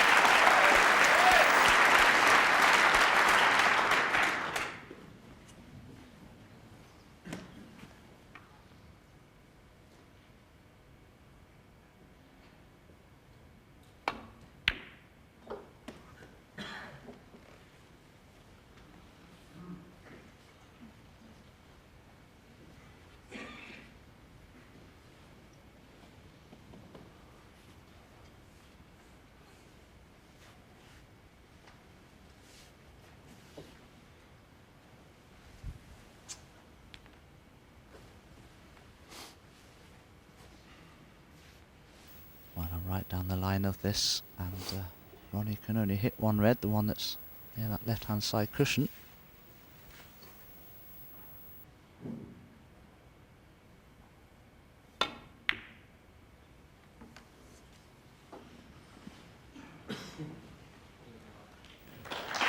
Takes that very nicely. Hold it the chuck side on the cue ball.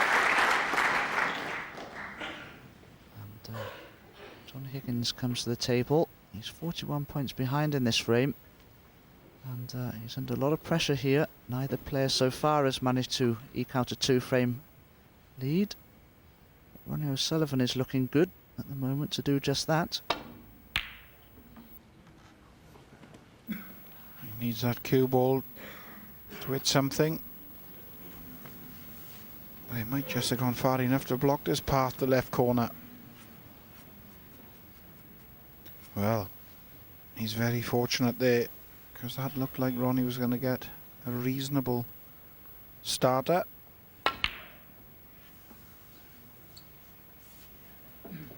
He's to miss the brown. It's a good cue ball.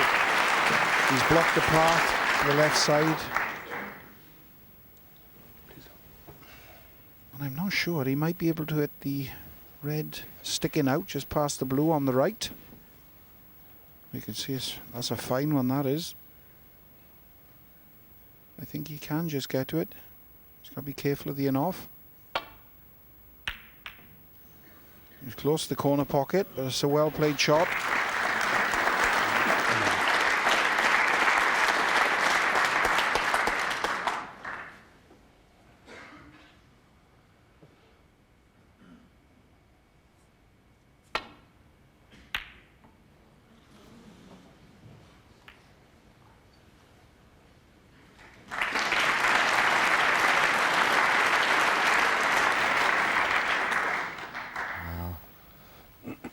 Another beautifully judged safety shot from Ronnie. He did attempt the pots, but struck it so well. Got an excellent cue ball there. John just coming round. He feels he can attempt a red here, pass a black into the left corner, and return the cue ball back to Bolt, but He's going to have to watch that red near the right-hand side cushion there.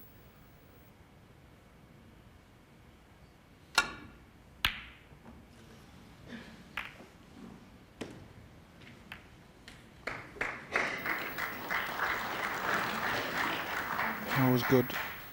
Well, he'd have liked to have potted the red, but he found the gaps. He's got the cue ball back with maximum distance.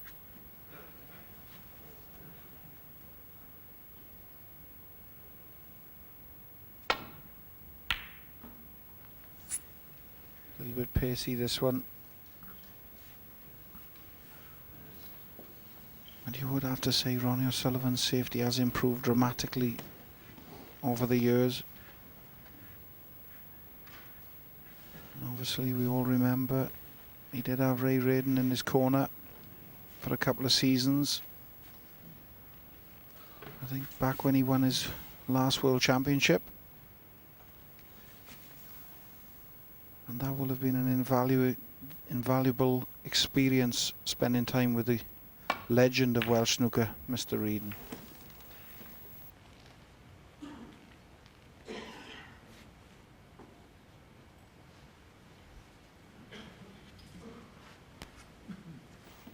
Yes, Darren, I remember in about 1996, actually went down to Brixham in Devon and practiced with Ray for about 4 days, and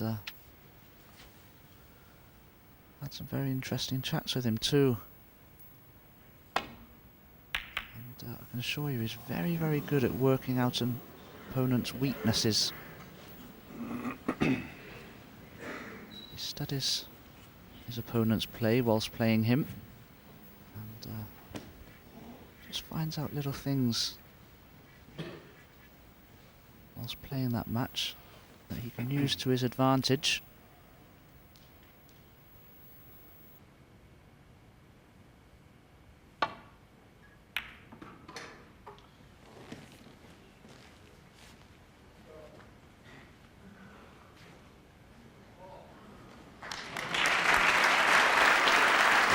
That cue ball ran well. Bit fortunate really, you don't intend to leave the cue ball 2.5 feet off the baulk cushion when you play safety. Didn't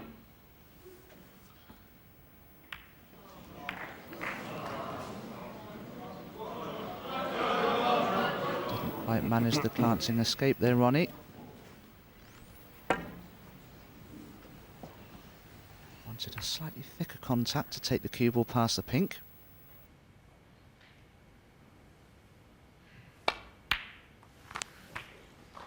One. Yes. Okay.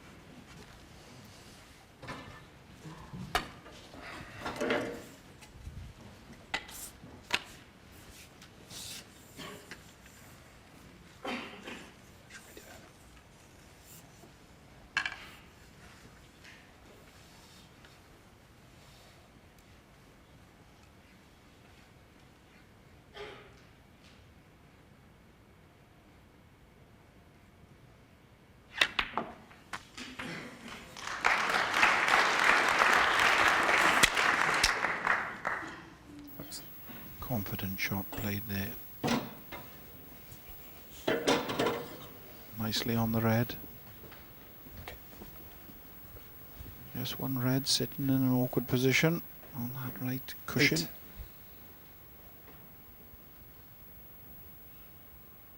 8. Nine. John Higgins will expect to get rid of the 4 loose reds before any real problems arise.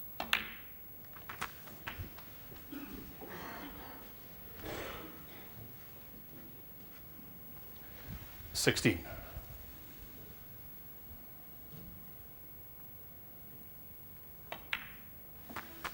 $17. Well, that looked tricky, but it was quite easy. And he played it that way.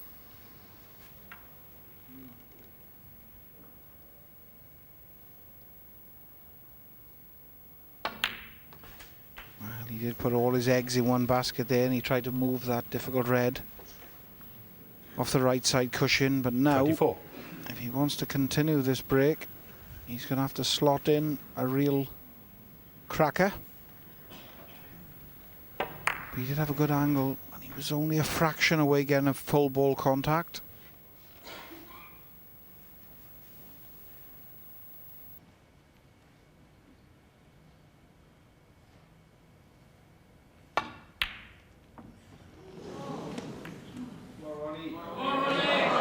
It's a costly mistake. John Higgins, 24. John Higgins previously was convinced he would cannon the red off the side cushion, the whole position for one of the other loose ones.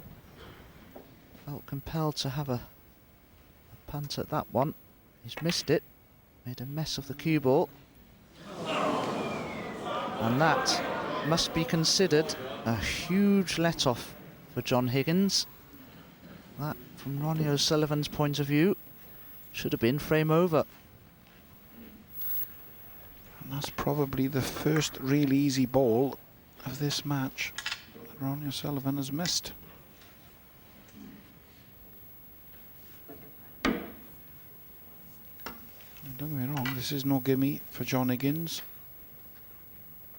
He's normally very good with the rest, but it's a chance he definitely would not have thought he was going to be getting.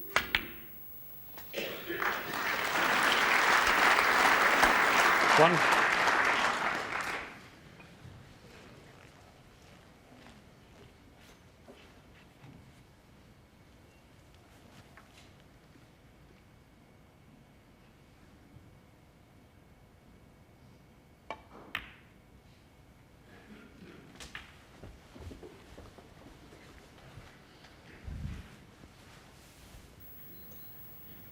This is going to be hard for John Higgins to win this game in this visit.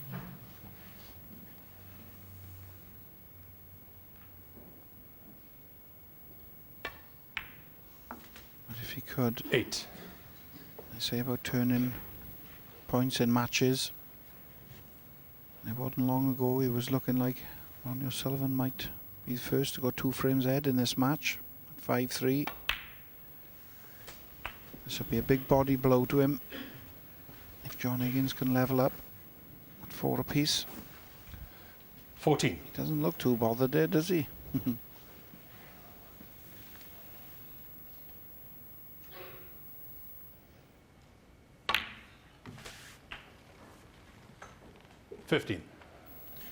Now he could try the same shot off this black. Will he trust it? He could move the red, or will he just take the black-red colour and then elect to move the red? No, he's moved it. He's got the perfect cannon. He's perfect on the red into the left corner. 22. This now must be considered as a frame-winning chance to level this match. 23.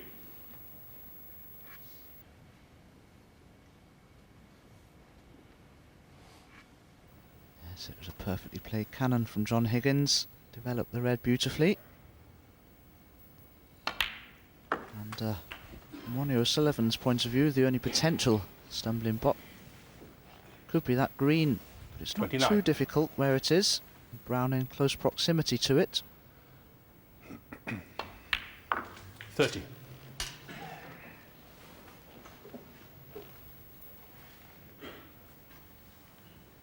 Blue, yellow and green required.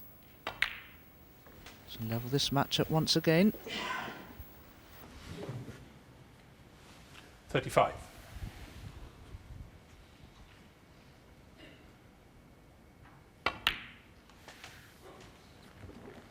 $37.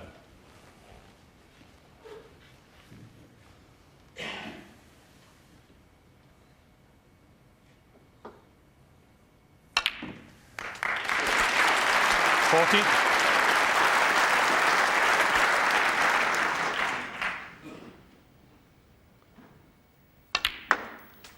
44.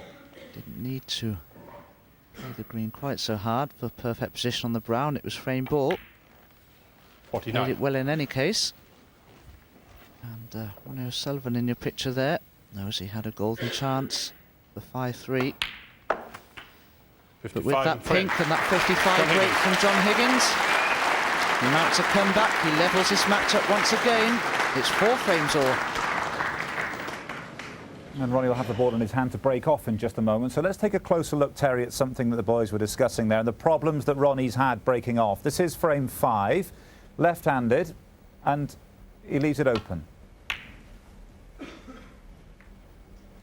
Those reds there into the bottom right. It's not a good break-off, is it? Well, it's not a bad break-off, but he's left the red available for John Higgins. And then again, this is frame 7. Left-handed again, into the same spot, and exactly the same result. Couldn't do that again if you tried. Well, they're having a bit of trouble with the sliding cushions this afternoon. I don't know if that's reoccurring here, but why is he breaking off left-handed anyway? You tell me. Well, he hasn't played any other left-handed shots. I don't know. I mean, it's difficult to work out what he does out there. He's done that before this week, though. He does I it couldn't quite tell a you if lot. he's been doing it all Yeah. week, but he certainly has done it this week. Yeah, what's the advantage? He tends to say that it makes me feel better than going back to the right hand. I'm not comfortable with my right hand, and then he knocks 100 in. Well, let's see if he changes it, shall we?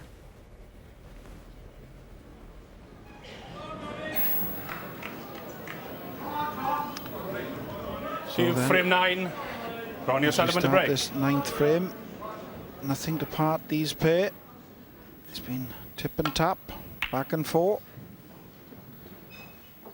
Again, he's broke off with his left hand, but this time I think he's got a good cue ball.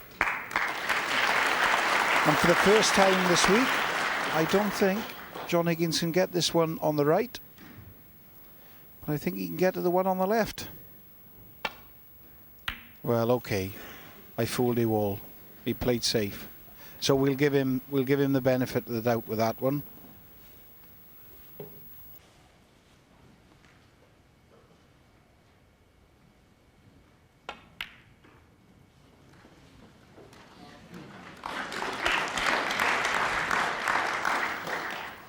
Ronnie has snookered John on all these reds, but shouldn't be any problem for John just to come off the side cushion to the left and rest on that apex red of the cluster.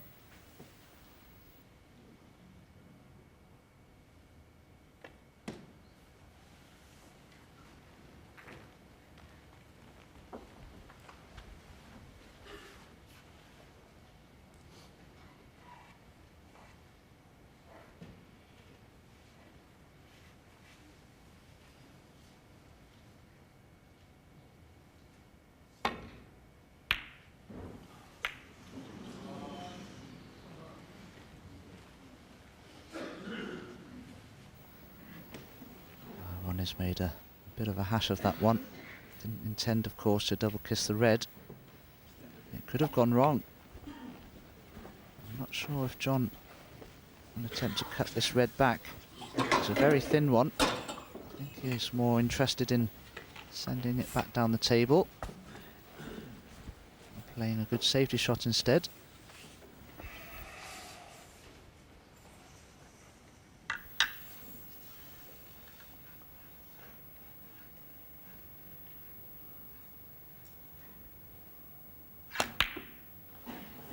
There's too much of an angle, really.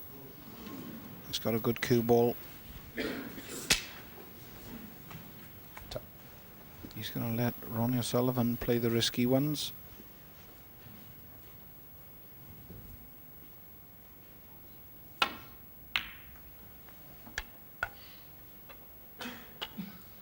Cue ball needs to travel. He's left John Higgins a shot at this one to left corner.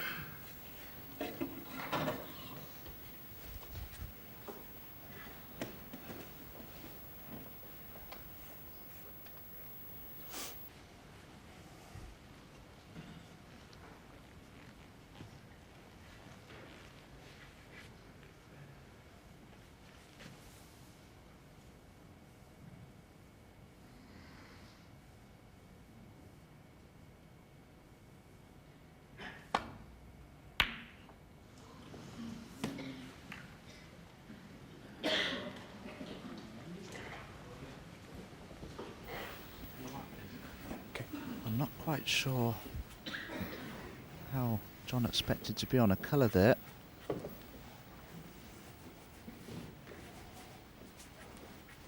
think he was playing for the pink in the right centre, but I'm not sure whether it was available until the cue ball cannoned a red away from it.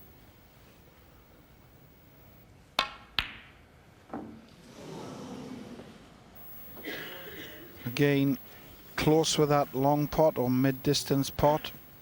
Not quite close enough. Little wry smile off Ronnie. I think that part of his game is frustrating him slightly.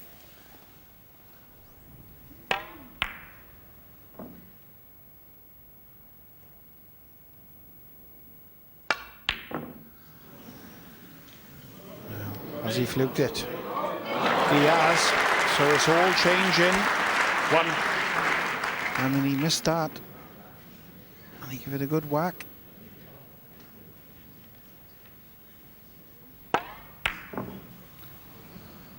And the secret with these, when you get a fluke, is to make the most of them, to doubly hurt your opponent. Because Ronnie will be feeling aggrieved that he fluked the red in the first place. And if John could go on to make a sizable break, or even win the frame, he just digs it out.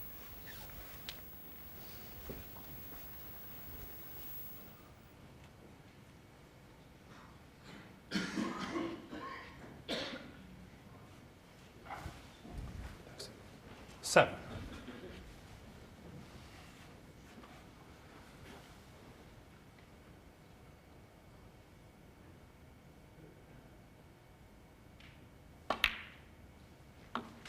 Eight.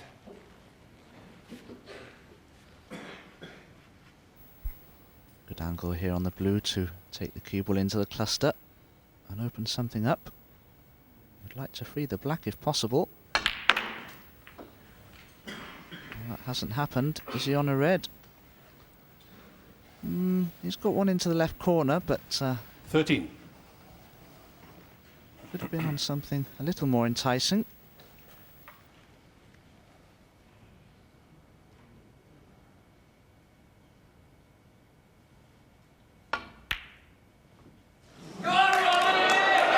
Higgins 13. Crowd are getting a little bit carried away here, trying to G Ronnie on. He's been left another mid-distance pot, and he hasn't knocked many of these in tonight. When he's got in, he's scored well. And there's another one that's got away.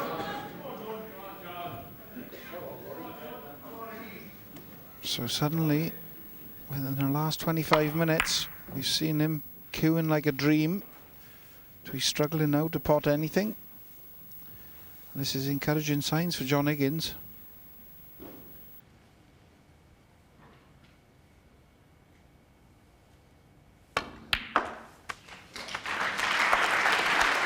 One.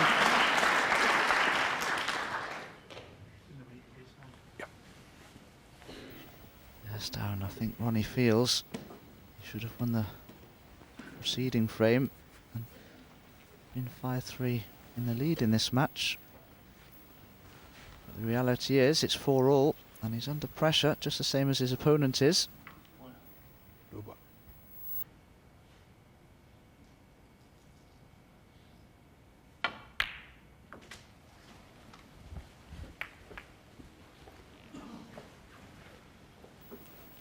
And I don't think that's worked out too well for John Higgins. Don't like the red in the right centre pocket. It's a very acute angle. I think the one that's favourite's the one below the yellow. And with the red that's just next to the yellow, which is potable, there's pressure on this.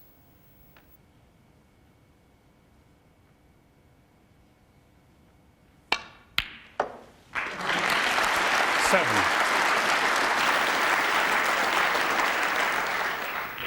Ronnie's looked a little bit shaky over the last couple of frames. But is John Higgins? Looks like he's going from strength to strength. There's nothing wrong with his mid-range or long potting.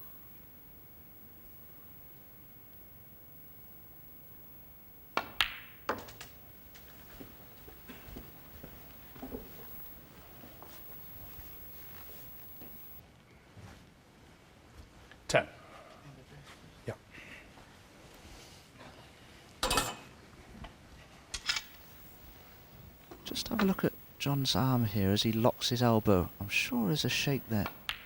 Difficult to see. But I've watched John Higgins and played him enough times to know it's there, believe me.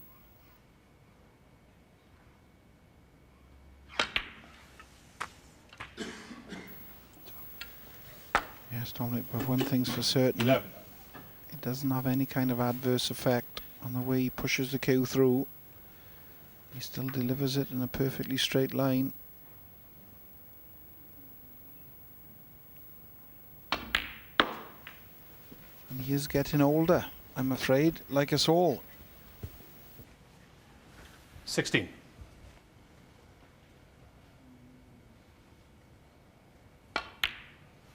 $17.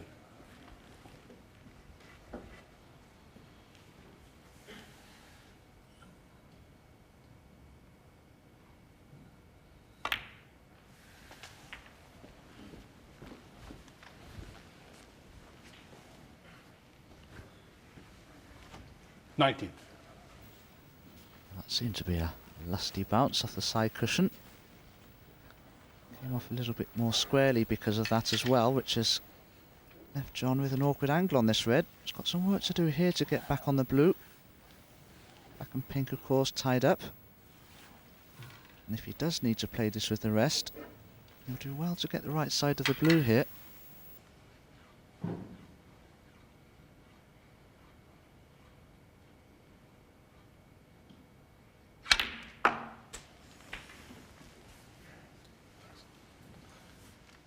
$20.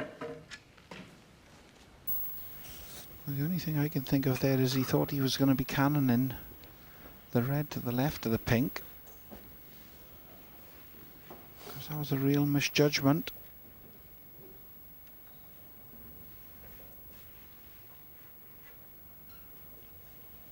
Blue ball.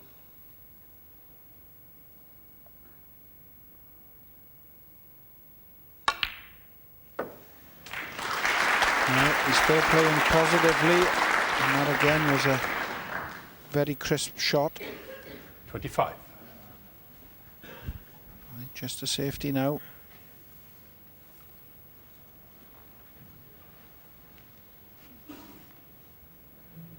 Just have a little look to see where he can put Ronnie to make sure that Ronnie's in the most trouble.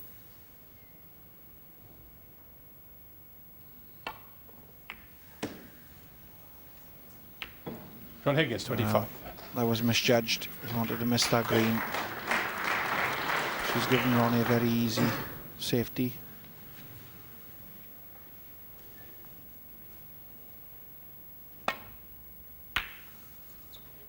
But he's hit that all wrong. So at the minute, Ronnie's going through a little bit of a crisis.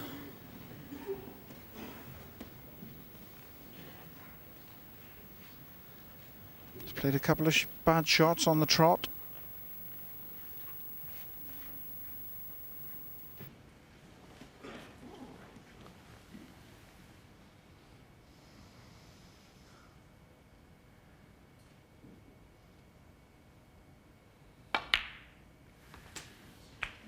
One.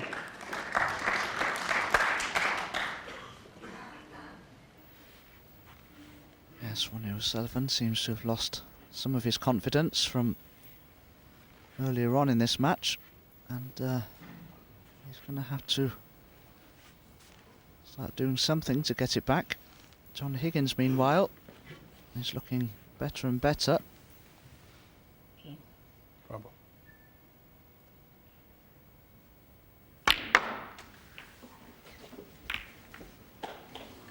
Ah, that's very unfortunate. Played a very clever shot there, John.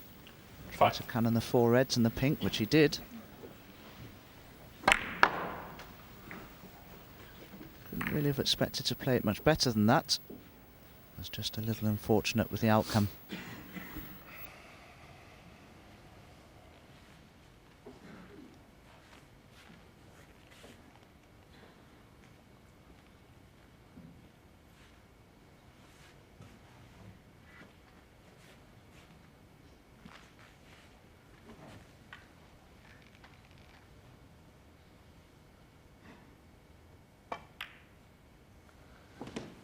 John Higgins 5.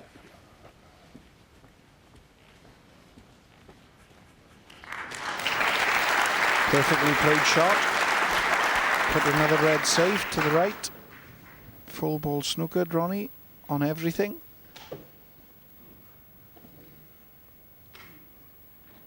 John Higgins is in total command at the moment of this match. But we all know with Ronnie O'Sullivan how quick things can change.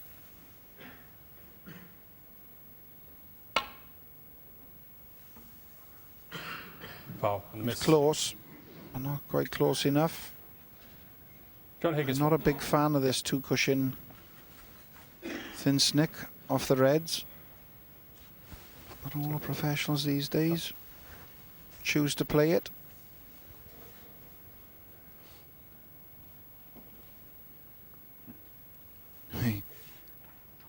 He's had a little... He's beating himself up a little bit. He doesn't know what he's doing. Well, that's further away that time. Foul and a miss. That black seems awful close to his angle getting out, and now he's in a lot more trouble because he's in a worse snooker. Self-inflicted.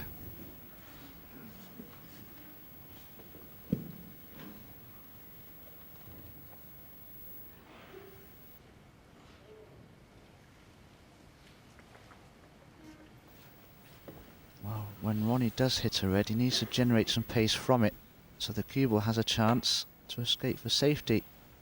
But he's found a clever shot here off 3 cushions. Just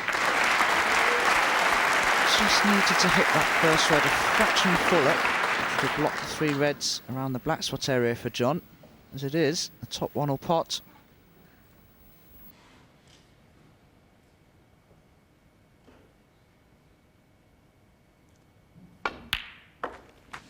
One.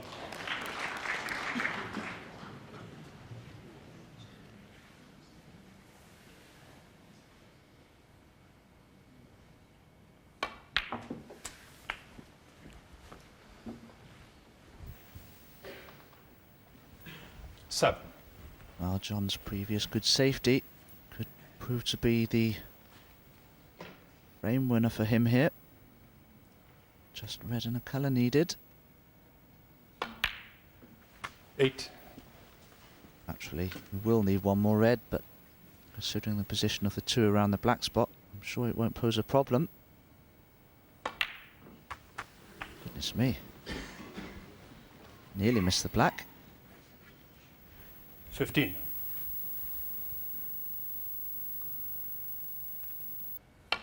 Mm, 16.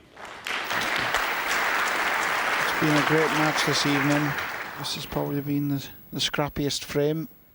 A couple of uncharacteristic mistakes by Ronnie O'Sullivan. He's well ahead. 23. 24. So he's played catch-up all night, John Higgins.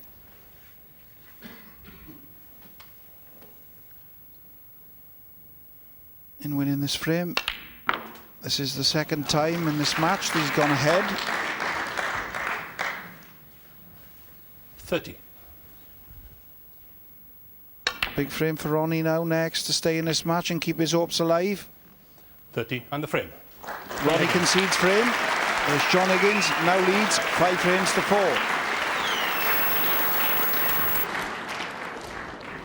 O'Sullivan led 1-0, 2-1, 4-3. John Higgins has led 3-2 and now 5-4 and needs just one more to join Ali Carter in tomorrow evening's final. And I don't know if Ali's considered this. I think it might have occurred to you, Terry, that whoever wins this, Ali Carter hasn't beaten either of them in a ranking event before. Yet.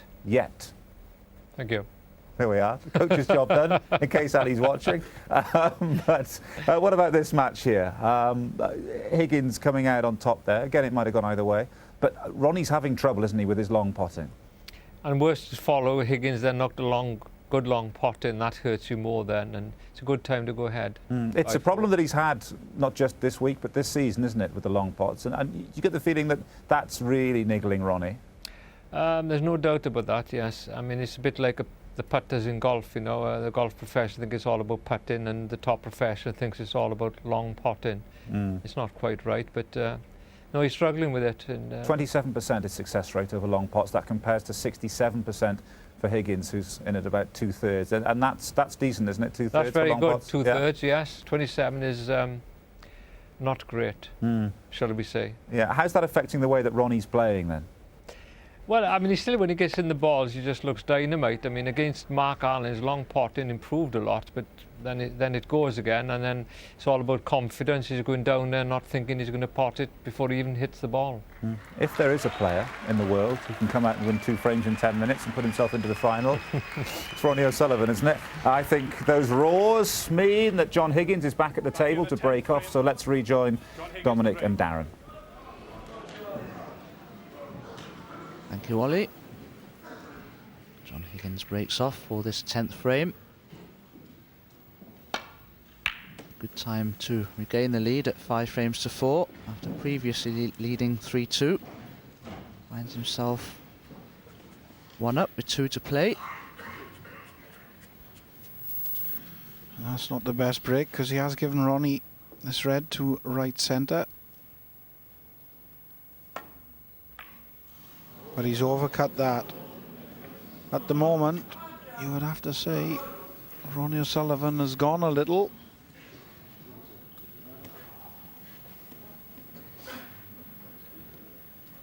And Ronnie, it's been a long time since his last pot, 32 minutes. And the longer it goes, the harder it's going to get for him. And last frame, didn't pot 1. I think he might. Oh, has John Higgins been lucky then? It looked like he was going to leave an easy one. This red still is on to the right corner, but he's a lot closer to it than he'd have liked, and he's not going to be able to do too much. That was about as good as he could do.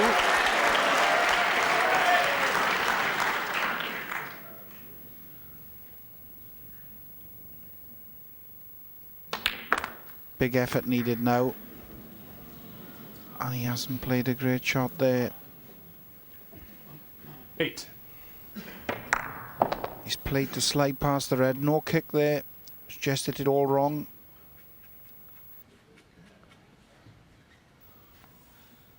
Can still cut this red back.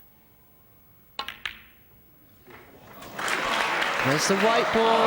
Oh, Ronnie O'Sullivan, 8. that is very John unlucky Higgins for Ronnie O'Sullivan. It was a good red. Didn't know exactly where the cue ball was going, and for it to run through that second red was very unfortunate. And just look at the chance that's been presented here to John Higgins.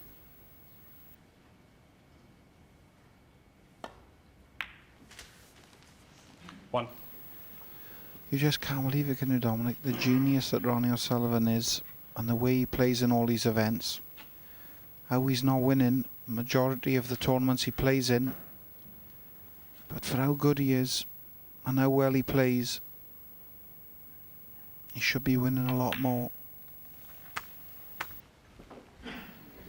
Yes, it's been proven over the years that, 8. generally speaking, it's the solid, methodical play of players like Higgins and Hendry 9. that seem to be Ronnie's bugbear.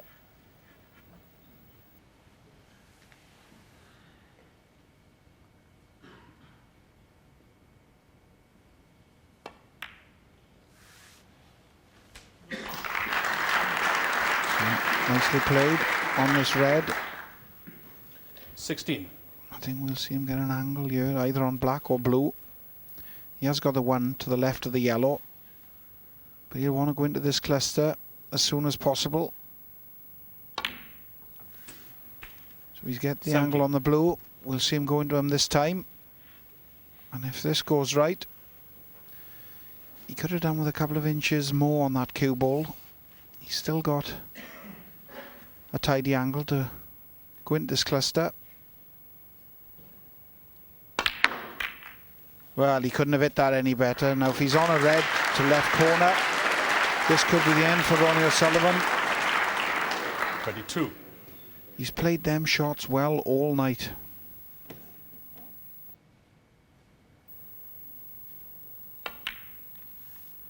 $23. Yeah. Absolutely perfect connection. Yes, cue will just slid off the pink nicely to develop further reds. And what a great opportunity this is for John Higgins to close out frame and match here.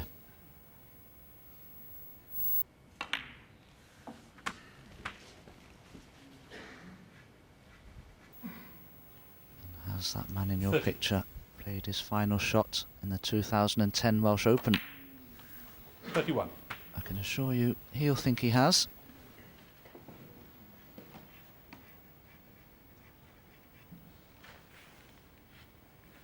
Been a disappointing latter part of the match for Ronnie O'Sullivan. Looked so close to going 5-3 ahead, but didn't. And since then it's all been John Higgins. 38. But in all fairness, he has said, haven't he, in all his press interviews that he does, he says, you know, I'm giving the chances to other opponents and they're not taking them against me. As soon as I come up against someone that given the chances, they punish me, I'll get beat. Well, he's given John Higgins 39. the chances tonight, and at the moment he is punishing him. He wasn't happy with that last shot, John Higgins, this. He wanted an angle on this black, and I think he's landed dead straight.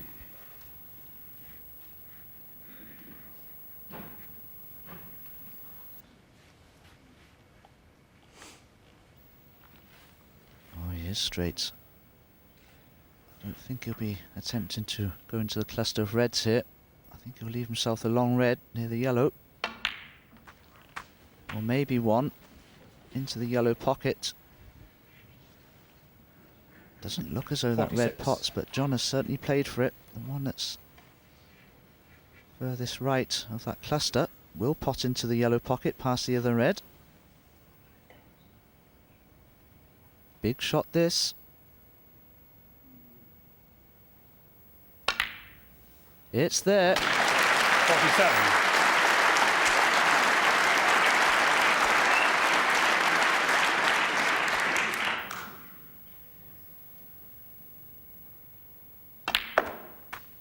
Well, that was a greatly played shot, that red in the left pocket, and as he's queuing through, you could see the shake there 54.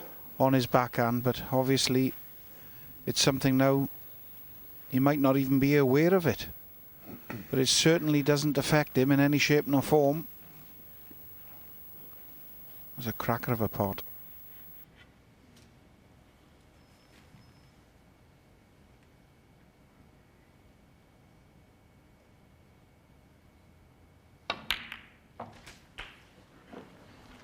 $55.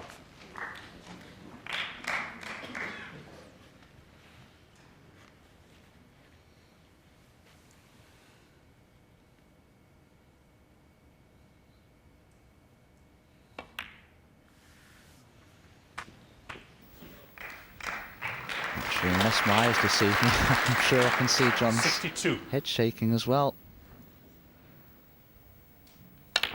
Oh, what a kick that was. 63. But it was virtually frame ball, frame and match ball. Okay. In fact, the red, my goodness, that was probably the worst kick I've seen all week, Darren. Yes, Dominic, probably the worst kick all year, and I'm glad that the cameraman wasn't on his face, because I don't know what he uttered, but I don't think it was very pleasant.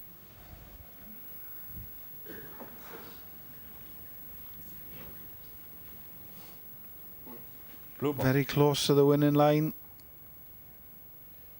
Well, Ronnie can only draw anyway at the moment, so this blue for match.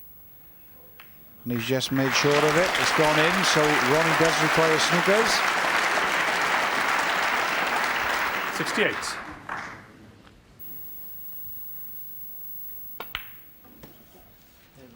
Well, Ronnie's had enough. He shakes the hand of John Higgins.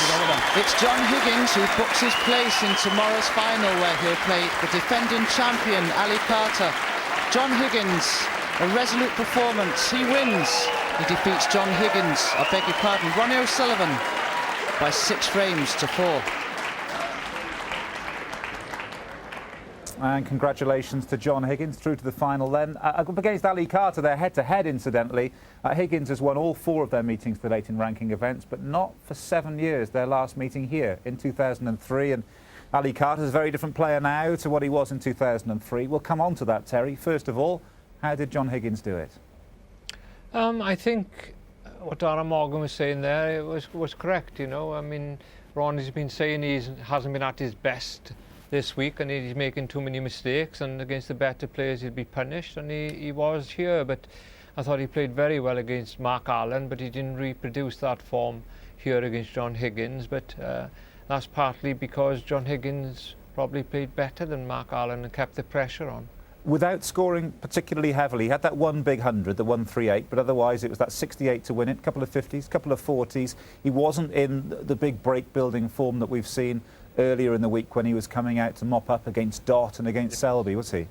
No, he wasn't, but he won the important, you know, frames that he had to win. There was no frames that he sort of threw away, and in the end he looked the more solid of the two. I think John's just about ready to join us. As we bring him in, well, actually, let's bring him right in now, because he's made a very swift journey up the stairs. Welcome, congratulations. Thanks. As somebody once said, now I'm in the final. Yeah. That's it, no, it's great. Obviously, it started off really good. The first 4 frames were good, high quality, but then after that we were beginning to get a little bit twitchy and we were missing a few. But good to go over the line, definitely. Yeah, I was just saying, you didn't score as heavily as maybe you had against Dott and against Mark Selby, but similarly, you're able to get out of the seat and mop up when your opponent's making a mistake these days. Yeah, well, the big turning point was when I left Ronnie when I was 4-3 behind. He's missed the red in the middle bag, but it looked as if he'd maybe got to go 5-3. So that was a turning point. I managed to clear up and nick it to go 4 each, and then it's MD's game again. You playing as well now as you ever have, do you think? I feel as good as I ever have. Now, I don't know. It's for other people to see if I'm playing well enough, but I feel confident in my game. That's half the battle, isn't it, Terry? Yeah. Well, I think John's more consistent than he has been for a long time, and I think that just breeds confidence all the time, because he puts very few bad performances in during the season now, when previously he was playing really well, I think, John, and then he'd have 1 or 2 bad matches, wouldn't you? More than that. No, I was beginning to, now the confidence was beginning to go, and that's when the consistency goes as well for me. And but no, I'm feeling a lot better. Yeah, itching for a title now. It's due, isn't it? Well, yeah. I mean, the last semi I've lost in the final, lost in a couple of semis, so it'd be good. Obviously, Ali's the defending champion, so he's next door to me at the hotel. So yeah, so I'm going to keep my TV on all night. So maybe that'll keep you awake as well, though, won't it? No, I can sleep through it now. So hopefully it'll try and put Ali off. But no, he's come back to form. Obviously, he had a dip because the year when he got to the final against Ronnie O'Sullivan, it looked as if he was going to make his major breakthrough, and he happened to make it last year, but then he didn't follow up. But I think that was because he had a little baby boy, and as we all know, now once you have a family, you take your eye off the ball a little bit. But I'm sure he's been watching other players now get a little bit of the limelight, and he wants to get back into it again. So he's done great to get through to the final, and he's playing better. John, thank you for the entertainment. We'll see you again tomorrow. Thank you. Bright and early. John Higgins, it is then, against the defending champion Ali Carter here in tomorrow's final. We'll run the 2 semi-finals past you again at 11:45 tonight on BBC 2 Wales. Turned up loud in John Higgins' room, of course, and then back tomorrow lunchtime to take you right through to the conclusion. For now, though, from all of us here, bye-bye.